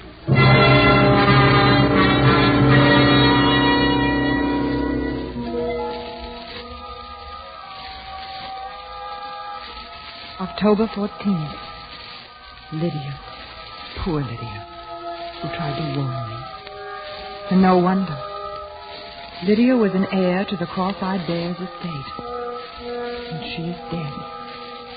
Dean was the youngest son and heir, and he is dead.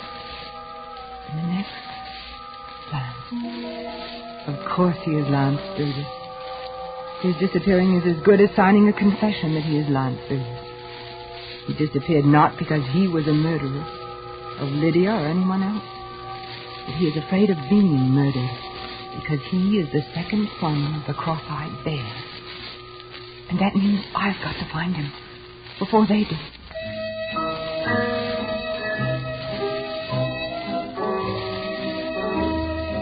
Port? Port? No, I don't know anybody by that name. Well, he might be using some other name, but he's a piano player. That isn't him over there, is it? No. You don't have any other piano player, one who's just recently come with you? No, ma'am.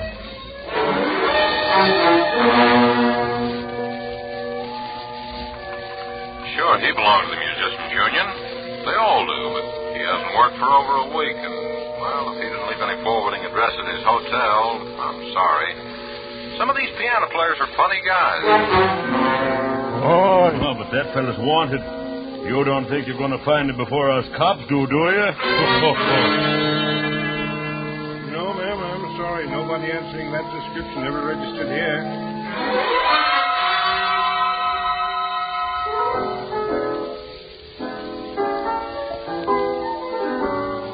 I know you feel mighty bad about not finding that man. I can see that.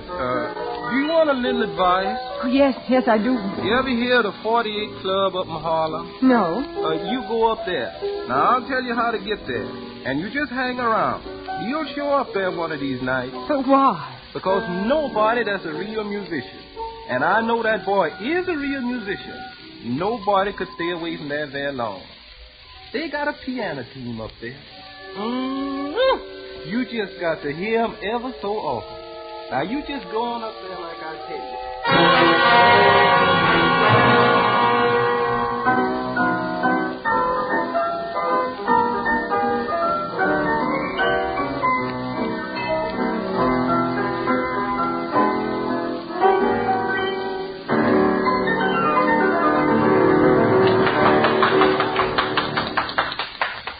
Are you sure? I think I know who you mean.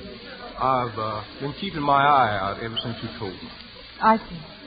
Well, thank you. The man you want wouldn't have a beard, would he? Beard?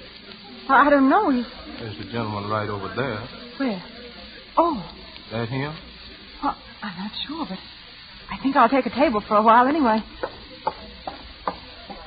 Lance! Quiet, you little fool. Come here. Sit down. Oh, Lance, I'm so glad I found you. I don't know whether to laugh or cry. And the beard. I had to do something. Not very good. I recognized you. All right. What are you here for? Put the finger on me? Oh, Lance, you know that isn't true. Why not? Because you trust me, don't you? Well, yes, for some reason. I know why. Because I trust you and you know it. You trust me? Oh, don't you see? We're all in this together. We're all in danger. Well, how does that apply to you? Well, I'll tell you. First, listen. Don't you see what you've done? By running away, you've all but made an open confession that you are Lance Davis. The police may think you ran away because you killed Lydia. But whoever did kill her knows why you ran away. Don't you see? Yeah, I know. I thought of that after a couple of days, but it was too late then. You are Lance Davis, aren't you? Why should I tell you? Because we can help each other. Because if we don't, we're both helpless. How do I know you're not with them? I'm not with anybody. I'm trying to find out just as much as you are. Look, sister, I don't know if you are or not, but I'm gambling with my life. Listen, if you're Lance Villiers, you have a torn piece of a check made out by your father, Canute Villiers, the cross-eyed bear, for 1/3 of his estate. There are 2 others exactly alike. And all 3 must be presented together before any are valid. If I show you another of those pieces of that check, then will you believe me? Yes. I will. But first, we've got to find a place for you to hide. Where did you get part of that check? Never mind that now. Where have you been staying?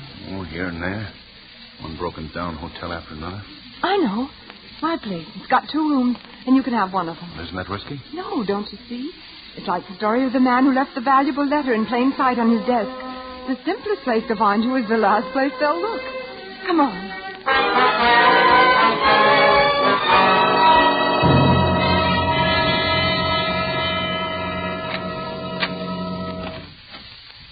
Here we are. How do you like it?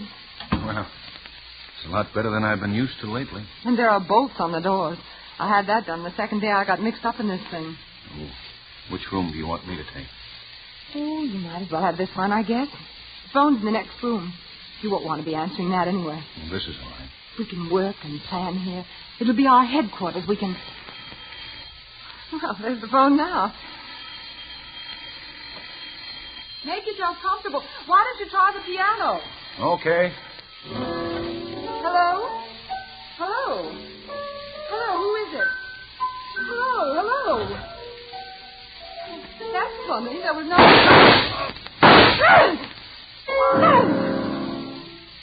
Bill, how'd you get here? What happened? You can see for yourself. You killed him. Bill! Someone followed me. He's right behind me. I can't help that. Come on, open up. Come in. The door's open. Where? What happened here? I don't know. I walked in and found them like that. Lovers' quarrel, I guess. Bill, what are you saying? So this is where he's been hiding out. No. You better take her in, Inspector. Come along, Miss Stephenson.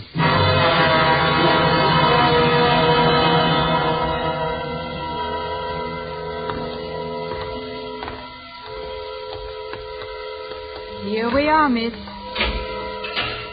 Don't fret now. It's no use. Try to get a good night's sleep. Can I call a lawyer? Sure you can. You want me to get in touch with someone for you? Who do you want me to call? I don't know. I don't know who to call her. Or who to trust.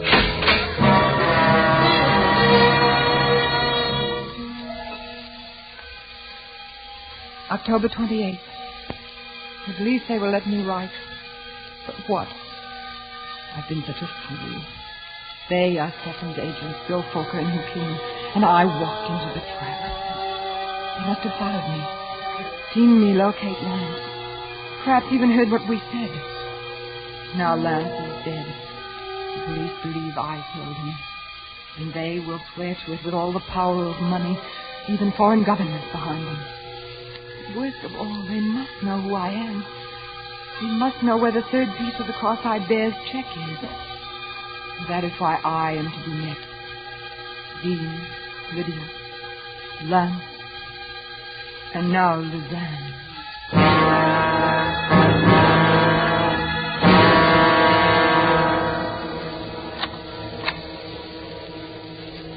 Here she is, Mr. Fokker. Bill! Lizanne, I'm so sorry. I couldn't come to you sooner. It was a matter of your life and mine, too. Your life? Didn't you see through it? Oh, you poor child, I've been so blind. But it's all right now. We're safe. Oh? Come along, and I'll tell you about it on the way. Everything's in order, isn't it, Matron? Certainly, Mr. Fokker. You didn't really think I'd done such a thing to you, did you? Didn't you see him standing there? Who? King, Hugh King. Don't you see it now? Is he? Of course. He's been Stephen's man all the time. Watching me, protecting me, waiting for me, for us to lead him to the answer and then striking. This way, please, and then you can get out right through the courtyard. Thank you. You see now why I had to do it? I didn't actually see him kill Lance. I got there a second later. If I'd accused him, he'd have denied it. They wouldn't have arrested him for a few hours at least. And in those few hours, with the power of Stephen behind him, it would have been you and I next, Lizanne. But why did you let me be sent to jail? To make him think I believed him. But chiefly because I knew you'd be safe here. And only if I knew you were safe could I do what I had to do. What? He won't trouble us again, Lizanne. It's finished, at last. Oh, I can still hardly believe that you King. Oh, it's been so horrible. I know, my poor child. Come along, I'm going to take you home. Taxi! Lizanne, you should have told me who you were.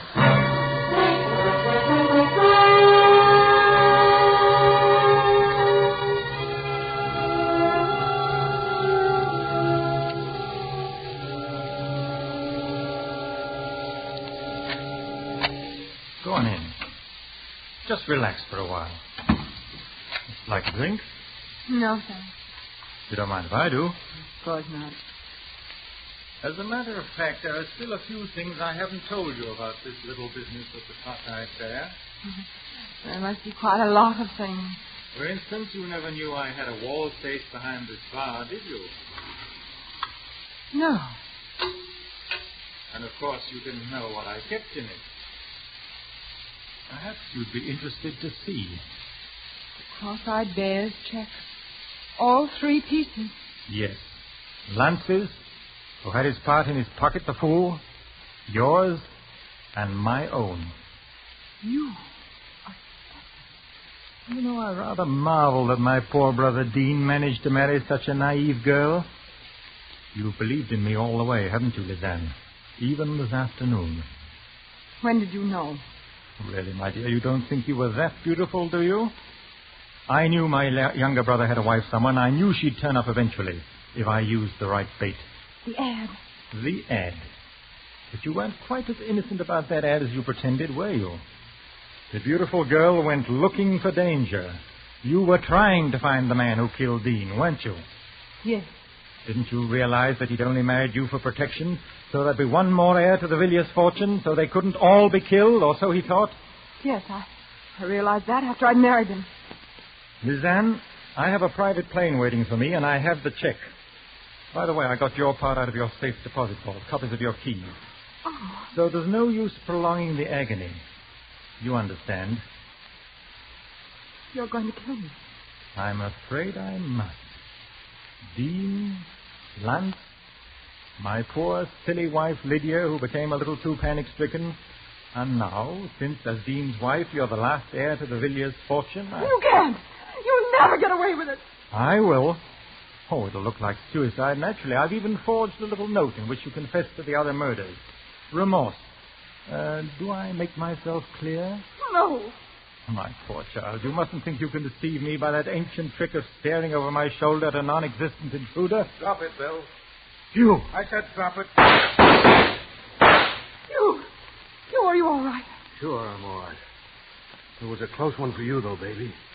I told Tobin to keep you there till I got back. I'll call a doctor. Oh, that can wait. But this can't. Oh, you...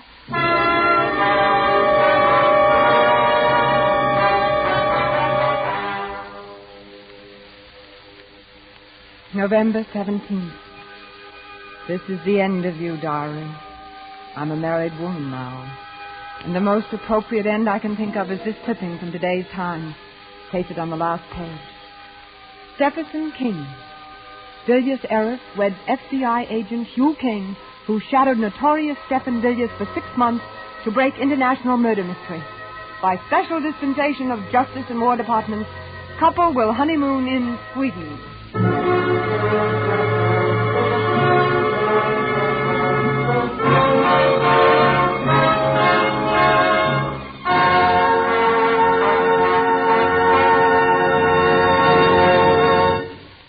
And so closes The Cross-Eyed Bear, starring Virginia Bruce and John Loder. Tonight's tale of Suspense. This is your narrator, the Man in Black, who conveys to you Columbia's invitation to spend this half hour with us again next week, when Orson Welles will begin a 4-week engagement as our very welcome guest on Suspense. During the next weeks, Mr. Welles will star in 3 unusual and spectacular suspense plays. The Most Dangerous Game by Richard Connell, The Lost Special by Sir Arthur Conan Doyle, and Donovan's Brain by Kurt Siodmak, the last of which will be done in 2 parts on successive weeks. The producer of these broadcasts is William Spear, who, with Ted Bliss, the director, Bernard Herrmann and Lucien Marowick, conductor and composer, and Robert L. Richards, the radio author, collaborated on tonight's Suspense. This is CBS, the Columbia Broadcasting System.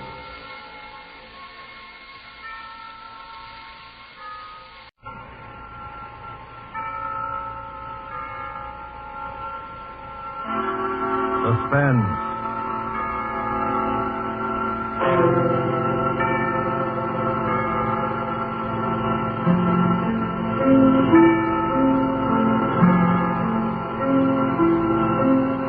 This is the Man in Black, here again to introduce Columbia's program, Suspense. From Hollywood, we bring you a star, Mr. Orson Welles, who this evening begins a 4-week engagement as guest at these proceedings. In the interest of prime suspense, Mr. Welles and the producer of this series have scheduled 4 radio stories which they feel are particularly distinguished in our chosen field. The first of these is The Most Dangerous Game by Richard Connell.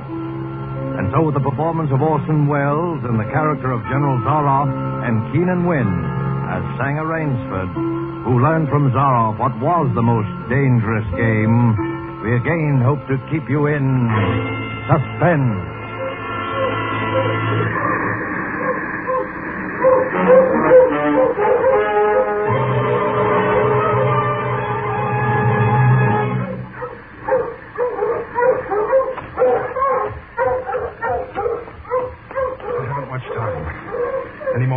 Come in, and when he does, I'm going to kill him. It's him or me. And I'm going to do my best to make it him. Or maybe it sounds crazy to you. I guess it does. It would have sounded crazy to me a few days ago when I was with Whitney on the yacht. I was on a pleasure trip. A pleasure trip. How could I or anyone realize then the horror and torment I was to go through? How was I to know of Ivan and the death swamp and the hounds? How was I to know of Zaroff? Think of it. It was only 4 nights ago that the ship went down. We've been talking about this island, Ship Trap Island, Whitney said it was called on the charts. I was sleepy and started on down below to turn in. I was mixing myself a nightcap when I looked up and saw it. A tremendous reef racing at us out of the fog. I screamed out a warning, but it was too late. We were right upon it.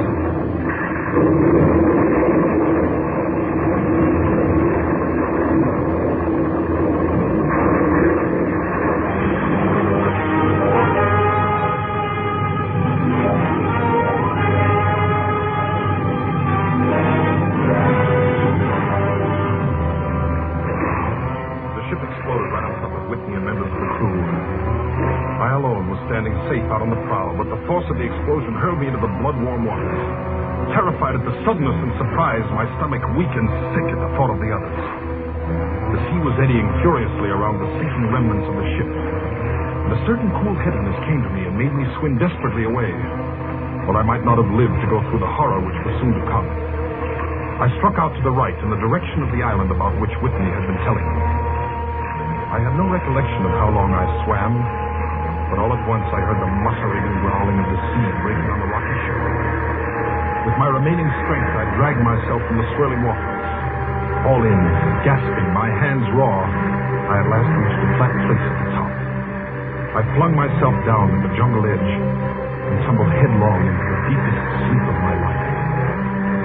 When I awoke, I was in a strange place, having no idea how I had done it.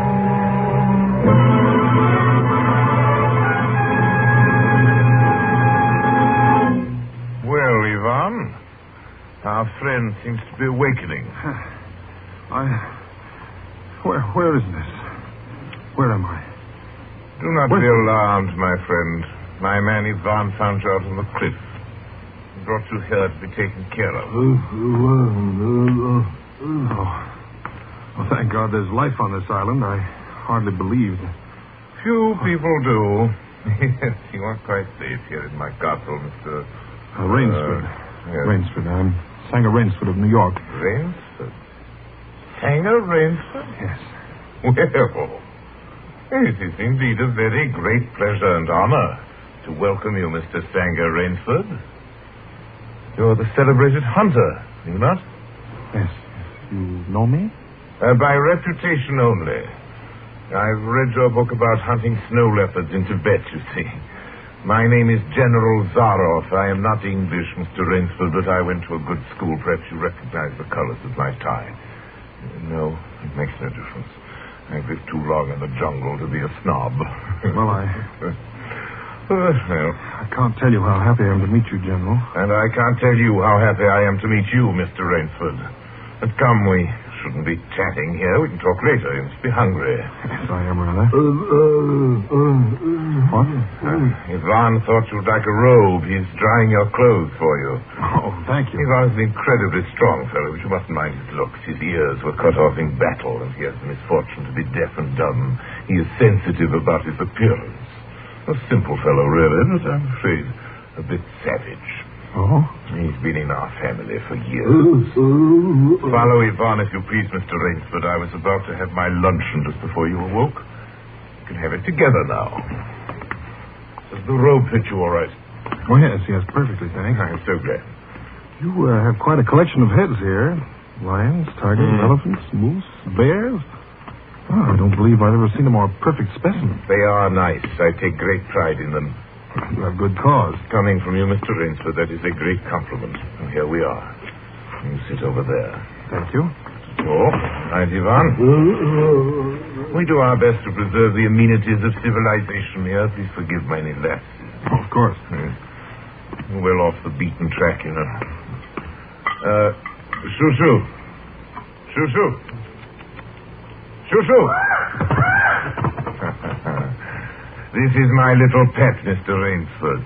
As a hunting falcon, Shoo-shoo is of no further usefulness in the field.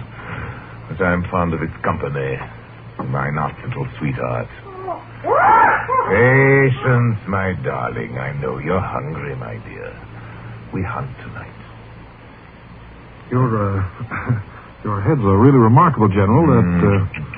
That Cape buffalo is the largest I've ever seen. That fellow, he's a monster. Did he charge you? Hurled me against a tree, fractured my skull, left me the scar. And I got the brute. I've always thought the Cape buffalo is the most dangerous of all game. No, you're wrong. Wrong, sir. The Cape buffalo is not the most dangerous game. Yvonne, the wine. How does he understand you? He reads my lips. If you like this champagne, Mr. Rainsford, Yvonne chilled it expertly. No, the Cape buffalo is not the most dangerous game. Here in my preserve on this island, I hunt more dangerous game. Oh, is there big game on this island? The biggest. Oh, really? Oh, it isn't here naturally, of course. I have to stock the island. What have you imported, General? Jaguars? Jaguars. I hope you like filet mignon, Mr. Rain. I do very much, thank you. Is it Jaguars, General? No. Hunting jaguars ceased to interest me some years ago. I exhausted their possibilities, you see. No thrill left in jaguars, you understand? No real danger. I live for danger, Mr. Rainsford. We will have some capital hunting, you and I. I shall be most glad to have your company. Yes, but I'll tell you, you'll be amused, I know. I think you may say in all modesty that I've done a rare thing. Yes, I've invented a new sensation. May I pour you another glass of champagne, Mr. Rainsford? Thank you, General. God makes some men poets. Some he makes kings, some beggars. Me he make a hunter. My hand was made for the trigger. My father once said that. Made for the trigger. My whole life has been one prolonged hunt. I've hunted every kind of game in every land. It's impossible for me to tell you how many animals I've killed. Grizzlies in your Rockies, crocodiles in the Ganges, rhinoceroses in East Africa, by the way. That Cape buffalo hit me and laid me up for 6 months. As soon as I recovered, I started for the Amazon to hunt jaguars, for I'd heard they were unusually cunning. They weren't. They were no match at all for a hunter with his wits about him. The high-powered rifle. I was bitterly disappointed. I was lying in my tent with a splitting headache one night. A terrible thought pushed its way into my head. Hunting was beginning to bore me. And hunting, remember, had been my life. I've heard that in America, businessmen often go to pieces when they give up the business in their life. Yes, I think so. I had no wish to go to pieces. I must do something. Now, mine is an analytical mind, Mr. Rainsford. Doubtless, that is why I enjoy the problems of the chase. Oh, no doubt, General. So I asked myself why the hunt no longer fascinated me. You are much younger than I am, Mr. Rainsford, and have not hunted as much, but you perhaps can guess the answer. Well, what is it? Simply this. Hunting had ceased to be what you call a sporting proposition. It had become too easy. I always got my quarry. Always. No greater bore than perfection. Cigarette? No, thank you. No animal had a chance with me anymore. Not a chance. That is no boast. It is a mathematical certainty. The animal had nothing but his legs and his instinct. Instinct is no match for reason. When I thought of this, It was a tragic moment for me, I can tell you. It came to me as an inspiration. What I must do. And that was? I had to invent a new animal to hunt. New animal? Oh, you're joking. Not at all. I never joke about hunting. I needed a new animal. I found one. So I bought this island, built this castle, and here I do my hunting. The island is perfect for my purposes. There are jungles with a maze of trails in them, hills, swamps. Yes, but the animal, General Zara. It surprised me with the most exciting hunting in the world. No other hunting compares with it, for instance. Every day I hunt. I never grow bored now. For I have a quarry with which I can match my wits. Yes, but you still haven't... I wanted the ideal animal to hunt, so I said, what are the attributes of an ideal quarry? And the answer was, of course, it must have courage, cunning, and above all, it must be able to reason. Well, no animal My can dear reason. fellow, there is one that can. One? But you can't mean... And why not? Well, I can't believe you're serious, General Zaroff. You're just joking. Joking? I'm quite serious. Speaking about hunting. Hunting? You're speaking about murder. Oh, dear me, that unpleasant word. I think I can show you that your scruples are quite ill-founded. Yes? I hunt the scum of the earth. Sailors from tramp ships, lascars, Japs, mongrels, a thoroughbred horse, a hound is worth more than a score. But these are men. Precisely, that is why I use them. It gives me pleasure. They can reason after a fashion, so they are dangerous. But where do you get them? You visit my training school. It is in the cellar. I have about a dozen pupils down there now. They're from the Spanish bark San Lucar that had the bad luck to go with the rocks up there. A very inferior lot, I regret to say. Poor specimens, more accustomed to the deck than to the jungle. Have a glass? No. It's a game, you see. Sort of game. I suggest to one of them that we go hunting. I give him a supply of food and an excellent hunting knife. I give him 3 hours start. I'm to follow, armed only with a pistol of the smallest caliber and range. If my quarry eludes me for 3 whole days, he wins the game. If I find him, he loses. Suppose he refuses to be hunted. Oh, I give him his choice, of course. He need not play that game if he does not wish to. If he does not wish to hunt, I turn him over to Ivan. Ivan once had the honor of serving as official knouter to my old king, and he has his own ideas of sport. Invariably, Mr. Rainsford, invariably they choose the hunt. And if they win? To date, I have not lost. I do not wish you to think me a braggart, Mr. Rainsford. Many of them afford only the most elementary sort of problem, I assure you. Occasionally I strike a Tartar. Sue remembers the Tartar, don't you, darling? Yes, he almost did win. I eventually had to use the hounds. See? Wait a moment. I'll open the window. Hello, boys!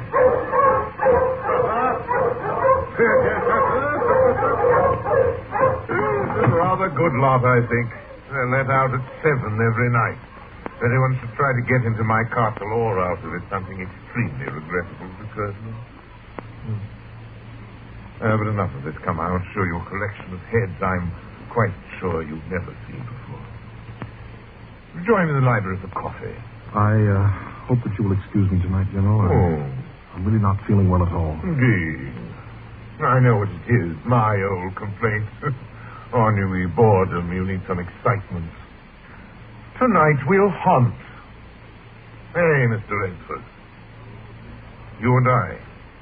You're wrong, General. I won't hunt. I won't murder. As you wish, my friend. The choice rests entirely with you. But may I not venture to suggest that you will find my idea of sport more diverting than Ivan? You... My dear fellow. You don't mean that you plan to hunt me? My dear fellow. Have I not told you? I always mean what I say about hunting. This is an inspiration. I drink to a foeman worthy of my steel at last. I simply can't believe it. This must be some sort of dream. You'll find the game worth playing, Mr. Rainsford. Think of it, your brain against mine, your woodcraft against mine, your strength, your stamina against mine. Outdoor chess. And the stake is not without value, eh? And if I win? I'll cheerfully acknowledge myself defeated if I do not find you by midnight of the third day. My sloop will place you on the mainland near a town. Or you can trust me. I give you my word as a gentleman and a sportsman. Of course, you in turn must agree to say nothing of your visit here. I will agree to nothing of the kind. Oh. Well, in that case. But why discuss that now? 3 days hence we can discuss it over a bottle of Dos Clicquot, and let's... Well, your choice, Mr. Rainsford. I'm a hunter. You know my choice. Ivan here will supply you with hunting clothes, food, and knife. I suggest you wear moccasins. They leave a poorer trail. I suggest, too, that you avoid the big swamp in the southeast corner of the island. We call it Death Swamp. There's quicksand there. Well, I must beg you to excuse me now. We always take our siesta after our lunch. Don't we, Shoo-Shoo? Come, my little pet. You'll hardly have time for a nap, I fear, Mr. Rainsford. You'll want to start, of course. I shall not follow till dusk. Hunting at night is so much more exciting than by day, don't you think? Well, au revoir, Mr. Rainsford. Au revoir.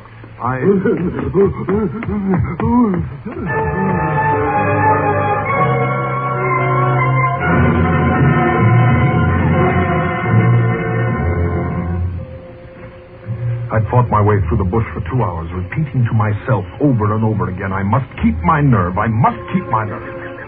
My whole idea at first was to put distance between myself and General Zaroff. And to this end, I had plunged along through the thicket, spurred on by the sharp growls of something very much like panic. Now I had got a grip on myself. I'd stopped. I was taking stock of the situation. I saw that straight flight was futile. Inevitably, it would bring me face to face with the sea. Well, I'll give him a trail, I muttered. And I struck off from the rude path I had been following and into the trackless wilderness. I made a series of intricate loops. I doubled back on my trail again and again, recalling all the lore of the fox hunt, all the dodges of the fox. Night found me exhausted, my hands and face lashed by the branches on a thickly wooded ridge. My need for rest was imperative, and I thought, I played the fox, now I must play the cat of the fable. A big tree with a thick trunk and outspread branches was nearby, and taking care not to leave the slightest mark, I climbed up and stretched out among the broad limbs. Rest brought me new confidence and almost a feeling of security. Even so expert a hunter as General Zaroff cannot face me here, I assured myself. And apprehensive night crawled slowly by, my mind keenly alert for any sound, any warning. It hovered on an instinct I never knew existed, like an animal must possess, impelled me to look far off in the distance in a westerly direction. Sure enough, following the trail with the sureness of a bloodhound came General Zaroff. Nothing escaped those searching black eyes. No crushed blade of grass, no bent twig, no mark, no matter how fine in the moss. My heart pounding furiously, I slid down quickly from the tree and struck off again into the woods. I knew I had to do something desperate. I knew that I had little time in which to do it. 300 yards from my hiding place, I stopped where a huge dead tree leaned precariously on a smaller living one. Throwing off my sack of food, I took my knife from its sheath and began to work with all my energy. The job was finished at last, and I threw myself down behind a fallen log 300 feet away. I did not have to wait long.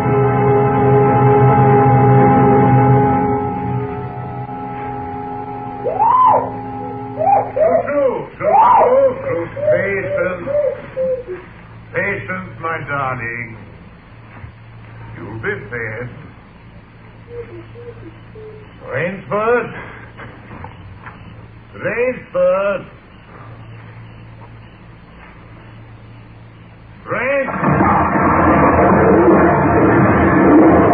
Got him.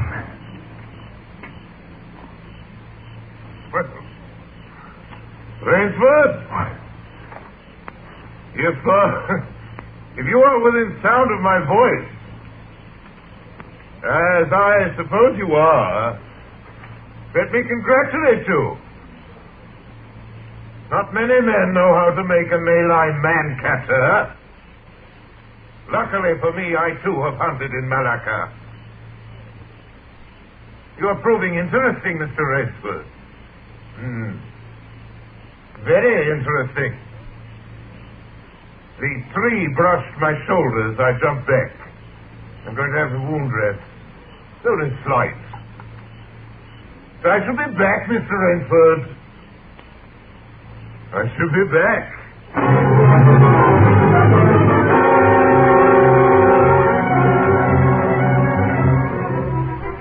It was flight now, a desperate, hopeless flight that carried me on for hours. I don't know where I got the strength. I kept telling myself over and over again that I must keep my nerve. That I was competing with a monster, a super huntsman. Dusk came, then darkness, and still I managed to press on. The ground grew softer under my moccasins. The vegetation grew ranker, denser. Insects bit at me savagely. Suddenly, as I stepped forward, my foot sank into the ooze. I tried to wrench it back, but the muck stuck viciously at my foot like a giant leech. With a violent effort, I tore my foot loose. I knew where I was then. Death swamp and its quicksand. But the softness of the earth had given me an idea. I stepped back from the quicksand a dozen feet or so and began to dig. When the pit was above my shoulders, I climbed out and from some hard saplings cut stakes and sharpened them to fine points. These stakes I planted in the bottom of the pit with the point sticking upward. As fast as I could, I wove a rough carpet of weeds and branches and with it covered the mouth of the pit. Then, wet with sweat and aching with tiredness, I crouched behind the stump of a lightning-charmed tree. Oh, I knew Zaroff was coming. I could hear the paddling sound of his feet on the sawmill. Zaroff was coming, and coming fast. He was not feeling his way along foot by foot. Crouching there, I could neither see him nor see the pit. I lived a year and a minute, frozen, every muscle tensed.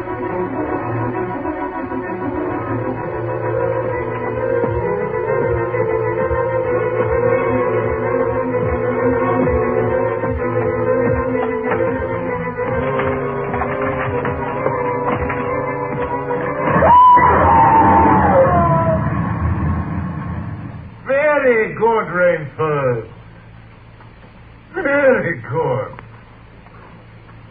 You've done well. Your Burmese tiger pit has claimed one of my finest hounds. Again you score. I think, Mr. Rainsford, I'll see what you can do against my whole pack. I'm going back to get them now. Thank you for a most amusing evening.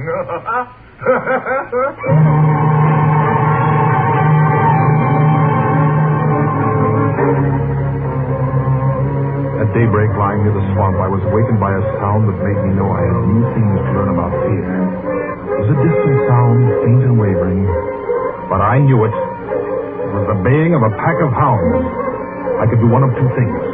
I could stay where I was and wait. That was suicide. I could flee. That was postponing the inevitable. I had put my very last hope into that tiger pit. For a moment I stood there thinking. All at once an idea that held a wild chance came to me, and tightening my belt, I headed away from the swamp. The baying of the hounds grew nearer. They would be on me any minute now. My mind worked frantically. I thought of a native trick I had learned in Uganda. I caught hold of a springy young sapling, and to it fastened my hunting knife with the blade pointing down the trail. With a bit of wild grapevine, I tied back the sapling. Then I ran twice. The waves that flying horses heard me and felt the fresh scent. I knew then how an animal at bay feels. At last I had to stop to get my breath. The baying of the hounds stopped just as suddenly. And with it my heart stopped too. They must have reached the knife. Excitedly I shinnied up a tree and looked back. My pursuers had stopped all right. But the hope that had been in my brain when I climbed died. For in the shallow valley, I saw that General Zaroff was still on his feet. But Ivan was not. Apparently, he had come along to hold the hound. The knife, driven by the recoil of the springing tree, had splintered through his chest. I'd hardly tumbled to the ground when the pack took up the cry again. Nerve, nerve, nerve, nerve, I panted as I dashed on. A blue gap showed between the trees dead ahead. The hounds were almost on top of me. I forced myself on towards that gap. I reached it. It was the shore of the sea. Across the cove, I could see the gleaming gray snow of the castle. 20 feet below me, the sea rumbled and hissed. I hesitated. I heard the hounds. Then I leaped far out into the sea.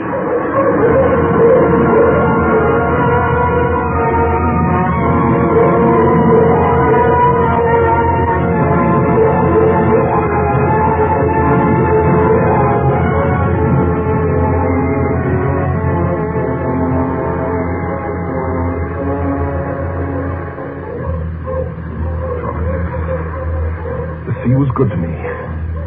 And I'm here safe in the general's bedroom waiting for him. 3 days are up, and I've eluded him. But now I must go further. In a moment we will meet, he and I, and he will be unarmed. Only one of us is going to live. You understand that now?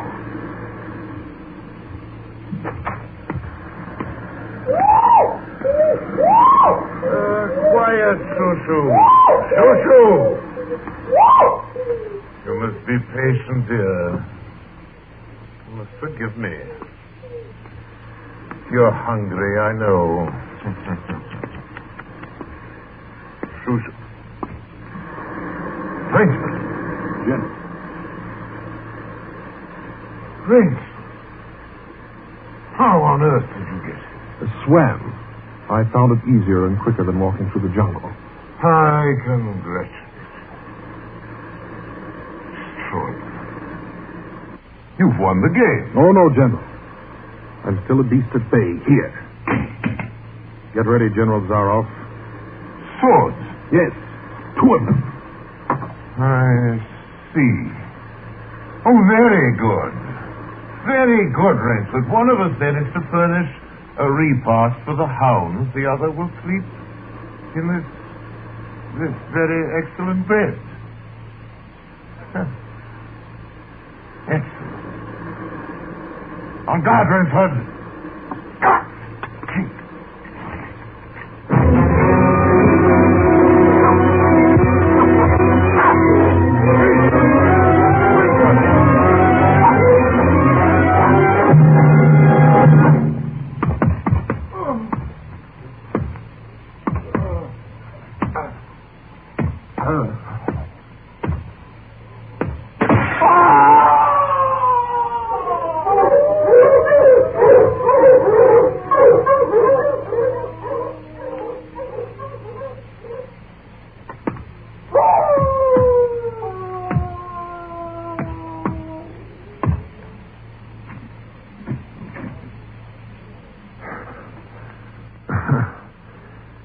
Just as my late host said it would be. A very excellent bed.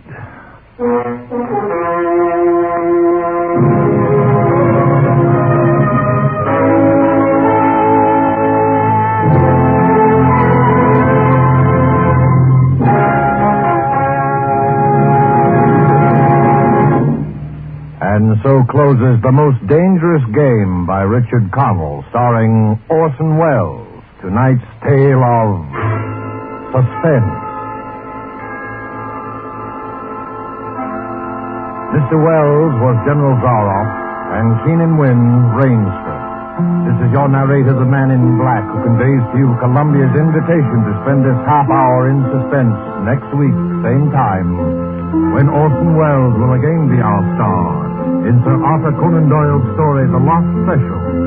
The producer of Suspense is William Spear, who tonight also directed the broadcast, and who, with Bernard Herrmann, the conductor, Lucian Marowitz, who composed the original score, and Private Jacques Anson Fink, the radio author, collaborated on tonight's Suspense.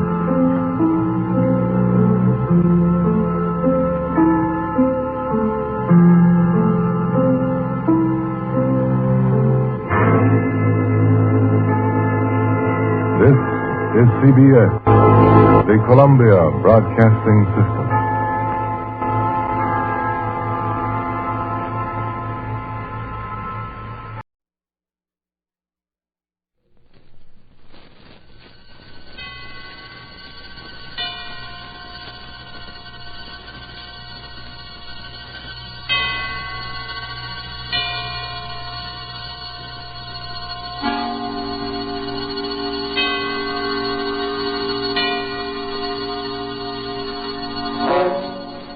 Suspense.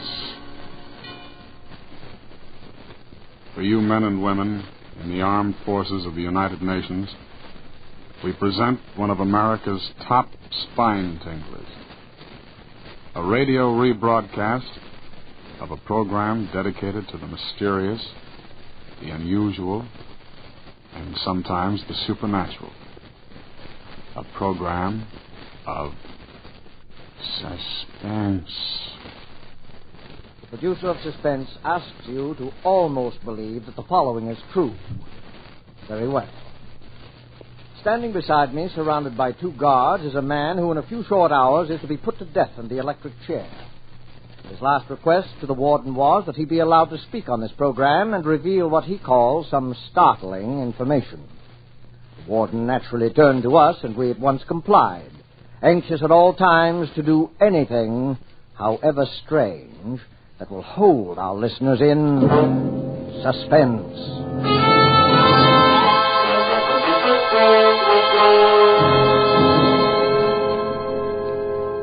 All right. Ladies and gentlemen, I'm speaking correctly? Yes, right here, sir.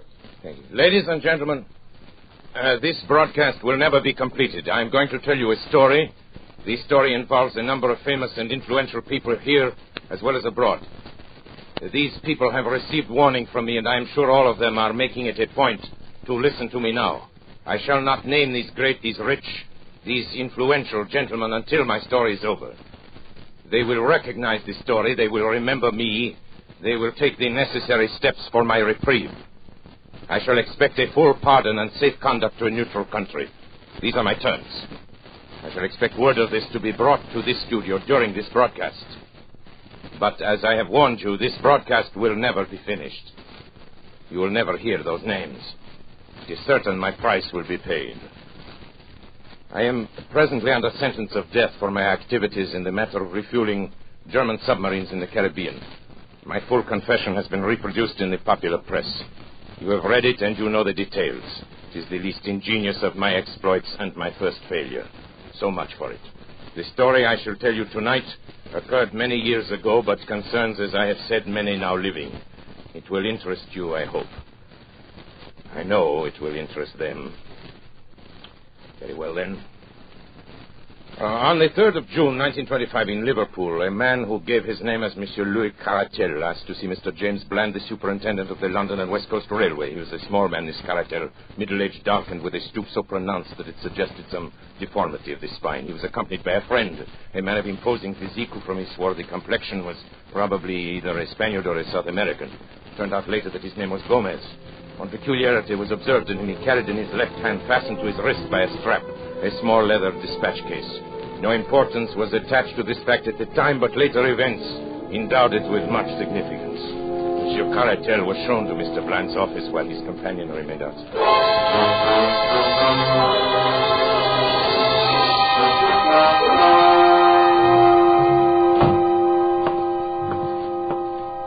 How do you do, monsieur?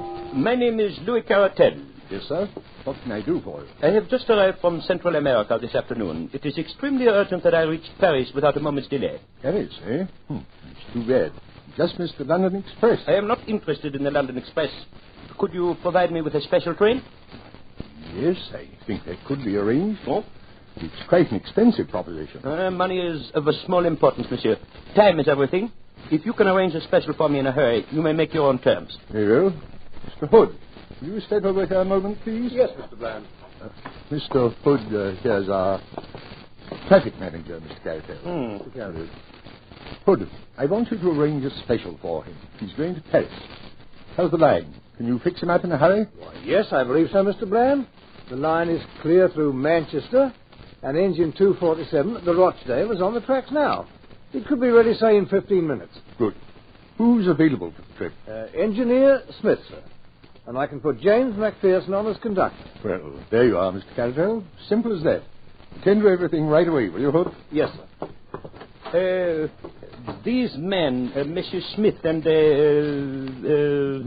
McPherson? McPherson, are they trustworthy? Oh, yes. Of course. McPherson's been with the company for years, and I'm sure Smith, although new, is an expert engineer. Bien. Thank you, monsieur. I am deeply indebted.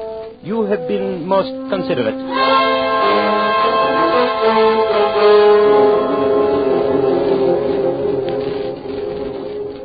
At 4:31 exactly by the station clock, the special train with Carreter and Gomez steamed out of the Liverpool station. The line at that time was clear, and there should have been no stoppage between Manchester. At 6:15, considerable surprise and some consternation was caused among the officials at Liverpool by the receipt of a wire from Manchester to say that the special had not yet arrived. An inquiry directed at once to St. Helens, which is a third of the way between the two cities, elicited the following reply. To James Bland, Superintendent, Liverpool. Special past here, 4:52. Well up to time. Dowser, St. Helens. The wire was received at 6:40. At 6:50, a second message was received from Manchester. No sign of special as advised by you. And then, 10 minutes later, a third, more bewildering. Presume some mistake is proposed running of special. Local train from St. Helens, time to follow it, has just arrived and has seen nothing of it. Kindly wire advices. Manchester. The matter was assuming a most amazing aspect. Although in some respects the last telegram was a relief to the authorities at Liverpool. If an accident had occurred to the special, it seemed hardly possible that the local train could have passed down the same line without observing it. And yet, what was the alternative? Where could the train be? A telegram was dispatched to each of the stations between St. Helens and Manchester, and the superintendent and his traffic manager waited in the utmost suspense at the instrument for the series of replies. The answers came back in the order of questions, which was the order of the stations, beginning at St. Helens. Special past here, 5 o'clock. Collins Green. Special past here, 5:06. Earlstown. Special past here, 5:10. Newton. Special past here, 5:20. Kenyon Junction. No special train is past here. Barton Moss.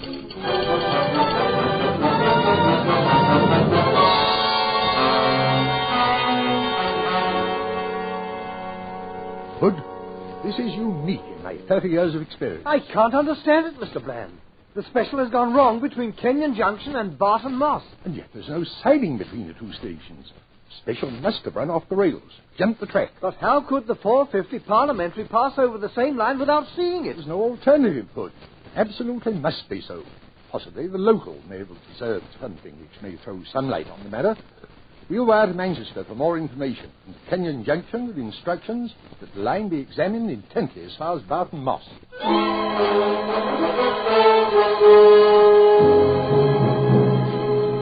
The answer from Manchester came within a few minutes. No news of missing special. Driver and guard of local train positive no accident between Kenyon Junction and Barton Moss. Line quite clear, and no sign of anything unusual. Manchester.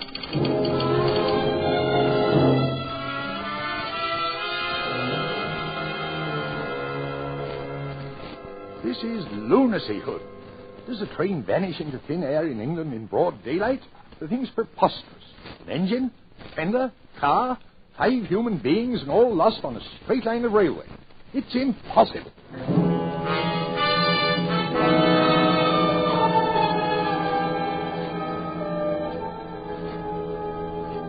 A month elapsed, during which both the police and the company prosecuted their inquiries without the slightest success. Mr. Bland, at the end of this period, offered his resignation. It was accepted. The affair remained unsolved.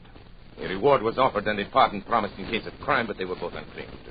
Every day the public opened their papers with the conviction that so grotesque a mystery would at last be solved, but week after week passed by, and a solution remained as far off as ever.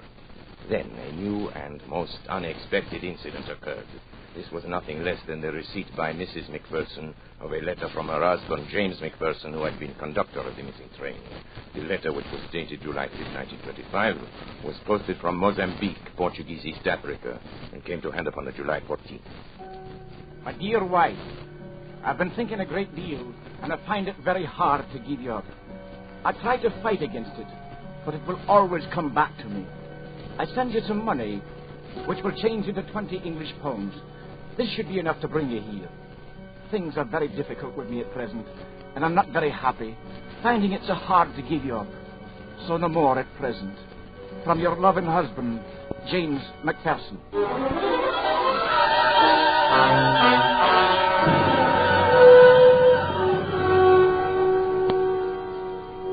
For a time, it was confidently anticipated that the letter would lead to the clearing up of the whole incident. As directed, Mrs. McPherson sailed to Portuguese East Africa. She stayed in Mozambique for some time, but heard nothing from the missing man. Finally, she returned to Liverpool, and so the matter stood. And has continued to stand right up to the present moment. Incredible as it may seem, nothing has transpired during those 18 years which has shed the least light upon the extraordinary disappearance of the special train which contained Monsieur Caratel and his companion, Mr. Gomez, and McPherson, the conductor, Smith, the engineer, the fireman named Slater. And now, after all this time, I shall clear up the entire affair.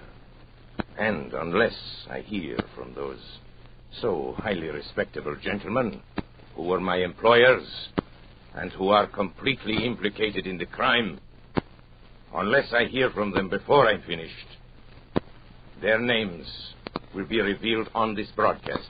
Take final warning, gentlemen. You know I mean what I say. If you are smart, you are at this moment arranging my reprieve. I must remind you, time is short. You have just 6 minutes. Now, for the interest of my other listeners, I shall resume the story of the lost special. In a word, there was a famous trial in Paris in the year 1925, perhaps you recall it, in connection with a monstrous scandal in politics and finance. How monstrous that scandal was can never be known except by such confidential agents as myself. At stake were the honor and careers of many of the chief men of Europe and the United States. A secret committee was formed to manage the business. Some subscribed to the committee who hardly understood what were its objects, but others understood very well. They can rely upon it that I have not forgotten their names. You think I could forget your names, gentlemen? You pillars of the community, great, rich, respected, honorable men. Do you remember that day in May 1925? The fashionable country club, remember? And the golf game that was played there that spring morning? Ladies and gentlemen, that was the strangest golf game ever played in the history of the world. Look at that drive. I've been playing badly all morning. You tossed it, Senator. Perhaps you're a little nervous. I beg your pardon? Yeah, I join your game. Well, I'm not sure. Not sure of what? Of me? I promise you, gentlemen, you can be very sure of me. I'm the man you're supposed to meet. The distinguished congressman here can vouch for me. Yeah, he's the one, all right. Yes. This is Delerniak. Mr. Delerniak, may I present My name is not really Delerniak, gentlemen, but I am sure that bothers you no less than it does me. Besides, there is no need for introductions. I know everyone present by sight and by reputation. My drive, I believe. Thank you. Not so good. 200 and, about 50 yards. I hope I'm not going to continue in this way. You're sure we can talk safely here, Frank? Please set your mind at ease. We shan't be overheard in the middle of a golf course. There is no convenient hiding place here for dictaphones, even in the rough, where I notice you're playing the greater part of your game, Senator. You must be nervous this morning. I know, but I don't like it. I don't like it at all. Well, it's not the superlative course you are accustomed to on your own enormous California estate, sir, but it's going to have to serve our particular purpose. Oh, by the way, let me compliment you on the way you've had your syndicate of newspapers handle the recent strike situation and the editorial which appeared under your own signature this morning. Yes, well calculated to stir up trouble with the labor. Let's get on with our business. Yes, Mr. Delerniak. At your service, sir. And may I suggest we continue our game. I know the absence of caddies is an inconvenience. Mr. de Lognac, Certainly. in June, a month from now in Paris, there will be a most important trial. Ah, yes. During its progress... Pardon me, are you referring to the Serinsky trial? Yes. You know about it, then? Well, certain interesting details. I know something about it. It's my business, after all, to keep myself informed about these matters. It is not for nothing that I am known as the most... Then let me continue, please. This trial, I'm speaking in the utmost confidence, you understand. This trial could, if certain evidence were introduced, could have a very serious effect upon the prestige and standing of some most important men. I'm sure in fact, it could even... You're shivering, Senator. You find it cold out here? No. Get on with it, Frank. Get to the point. For heaven's sake, please. The evidence which one man could bring to the trial could ruin these men. Without it, the trial will collapse for want of facts. But if this one man arrives in Paris... Quite evidently, you do not wish him to arrive in Paris. No. Gentlemen, you have come to the man. This sounds indeed like the sort of thing which no one in the world can manage with such skill and success as myself. I must admit, however, that my services come rather high. Well, it's only natural, since there is only the one. money makes no difference. We have formed a group, a committee, and we have the command of an unlimited amount of money. Absolutely unlimited, you I hear. will name people and places now. Who is the gentleman whose appearance in Paris would cause such regrettable embarrassment? His name is Caratal, Louis Caratal. He knows everything. He has papers, documents, I all the understand. evidence. Where is this Monsieur Caratal at present? Well, he's sailing from somewhere in Central America within the next few days. That much we know. Good. Central America. I have an excellent man down there in Central America. This Caratal, you know anything about him, his personal habits? Well, very little. He's a small man, dark. He has a bodyguard, a great big bruiser named Lopez. Let Gomez me see, or from something Central like that. America. That would be the Americano Tropicano. No, but those are my ships. Trips all commence at Liverpool, I believe. That's where the ships dock, and our famous trial is to begin in 3 weeks. That would mean that Monsieur Caratal would go directly to London, and I imagine that once there he would be heavily guarded, since it can be no surprise to him that you gentlemen are not without connections in the British capital. That's good, clean thinking. thinking. This is not so simple as some of my other exploits. A simple assassination. Huh? There's your ball, sir. You're playing a Dunlop 38, aren't you? Huh? Yes, to be sure, yes. Quite. As I said, a simple assassination, the usual clumsy job, will not do here. The documents might, after all, be found. The bodyguard might survive somehow, and then we have accomplished nothing, not so? Yes. Are you going to play? Yes, of course. Topped it again, I'm afraid. Shall we proceed? I already have 3 plans in my head, gentlemen. I have a plan for nailing him at the Central American port from which he embarks. I have a plan for his disposal aboard the ship.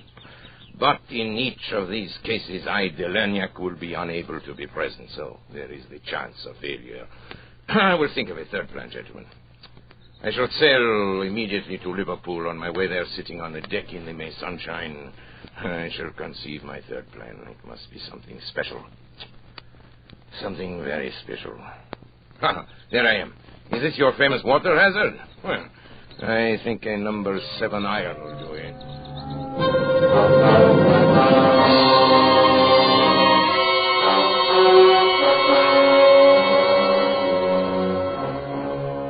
And thus I undertook to bring about the complete destruction of Monsieur Caratal, his bodyguard companion, Gomez, and his documents.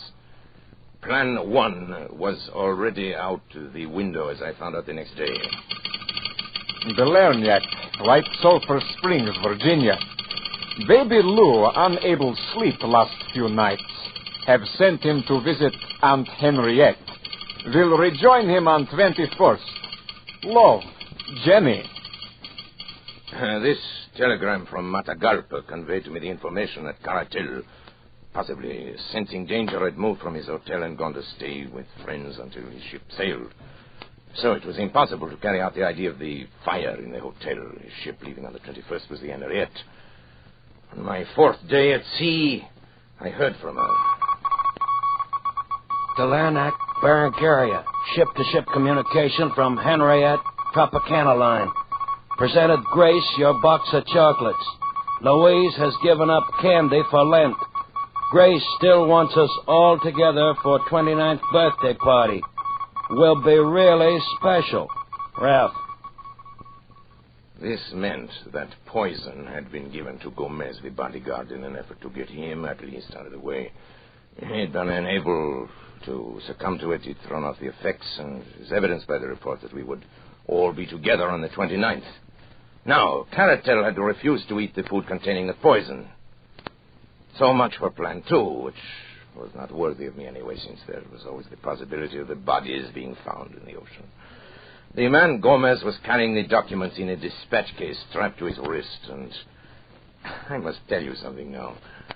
I was glad, mind you, that we had failed so far, for the plan I had conceived on the night I arrived in Liverpool was so magnificent, so absolutely unprecedented in the annals of crime, that I owed it to myself, to my employers, and to history to carry it through. The inspiration came from the words in the code telegram which indicated that Caratel would arrive in London and hire a special train there to convey him from Liverpool. My British agent, Mr. Moore, and I contrived to buy over several officials of the railway.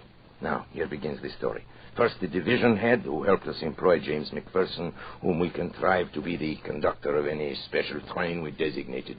Then further, at a sum that would make them independent for life, we bought over an engine driver named Oswald Smith and the fireman John Slater. These men, we arranged with the division head, would be assigned to whatever special train was hired by Caratel. On the afternoon of June 3rd, as I was sitting in my room at the inn at Barton Moss, the call I had been awaiting came through. It was McPherson reporting. Hello, Mr. Delagnac. We shall be leaving in a few minutes. He's hired the special. Good. Smith will be engine driver and Slater fireman. And, of course, I'll be in charge. What about Moore? Will he be aboard? Afraid not, sir. He gave them quite a story about having to reach his sick wife and all. But Caratal would have none of it. You said, though, sir, that it didn't matter. It does not matter. What time will you pass Kenyon Junction? Let me see, sir. If we leave the next few minutes, we should be there at 5:10. 5:10. It's a 49-minute run, sir. 45 minutes. I can make it, but delay all you can before you start. Yes, sir. I guess it's all up to you from now on. Best of luck, sir. Oh, here they come, sir. Goodbye.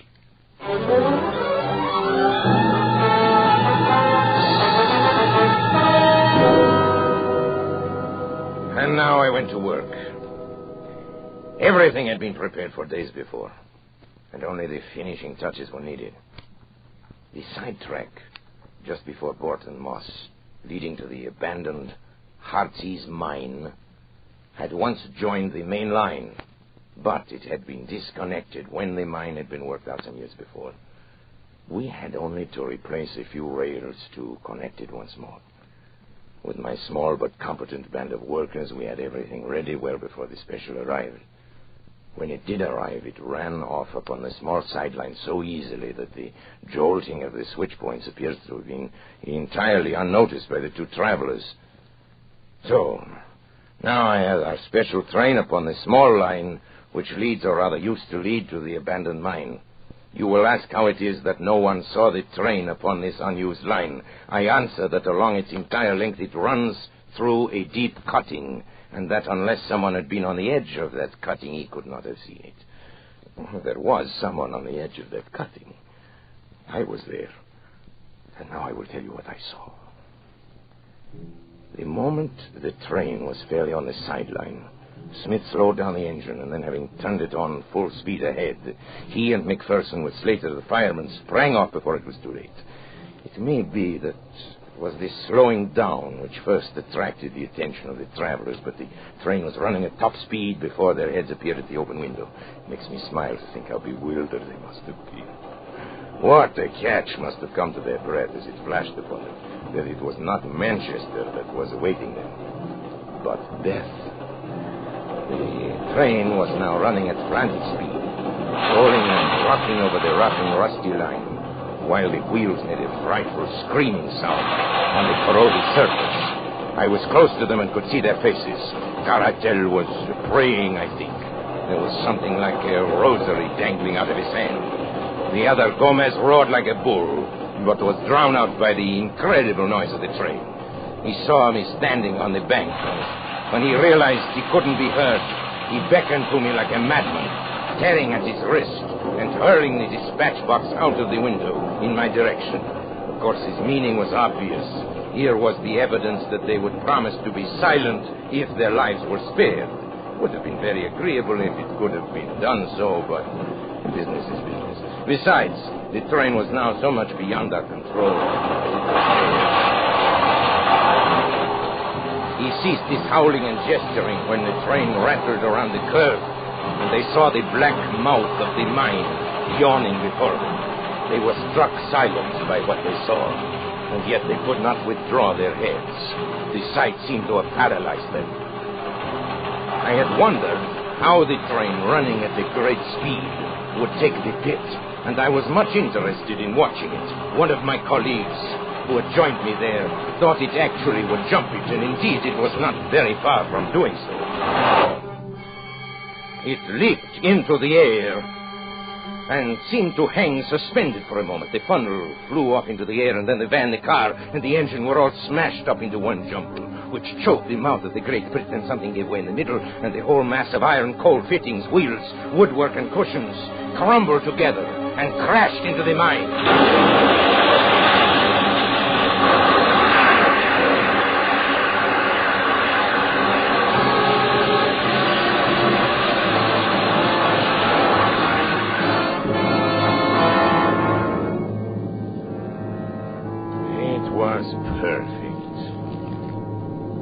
Muddy water standing in the bottom of the pit 200 feet below responded to the intense heat of the engine boilers.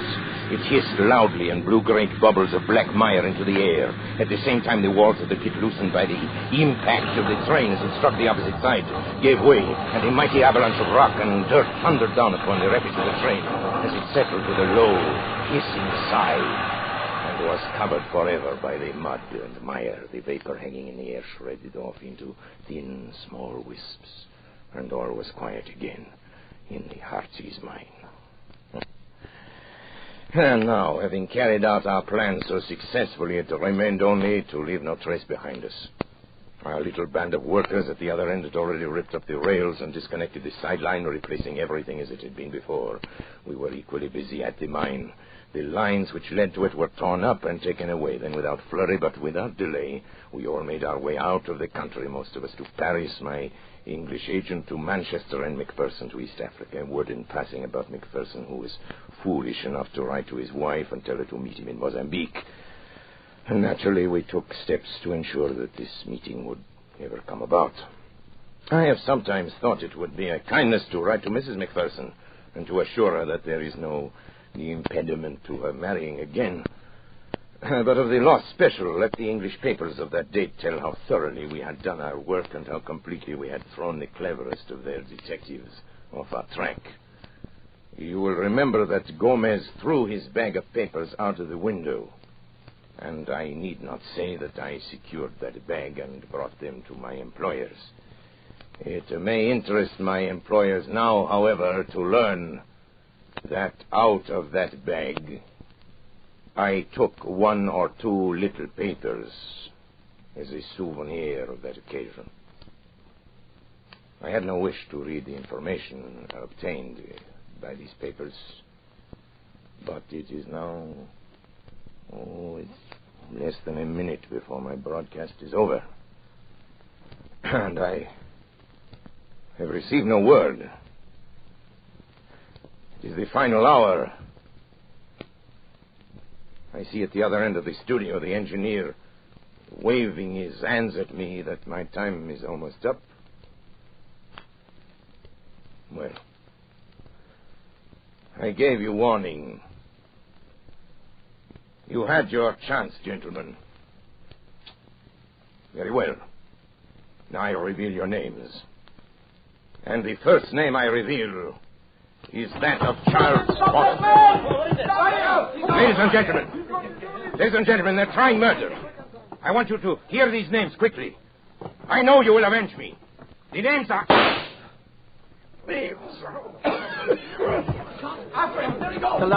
Delania, can you hear me? Are you all right? Hey, Bill, play something quick, will you? Theme, curtain music, anything.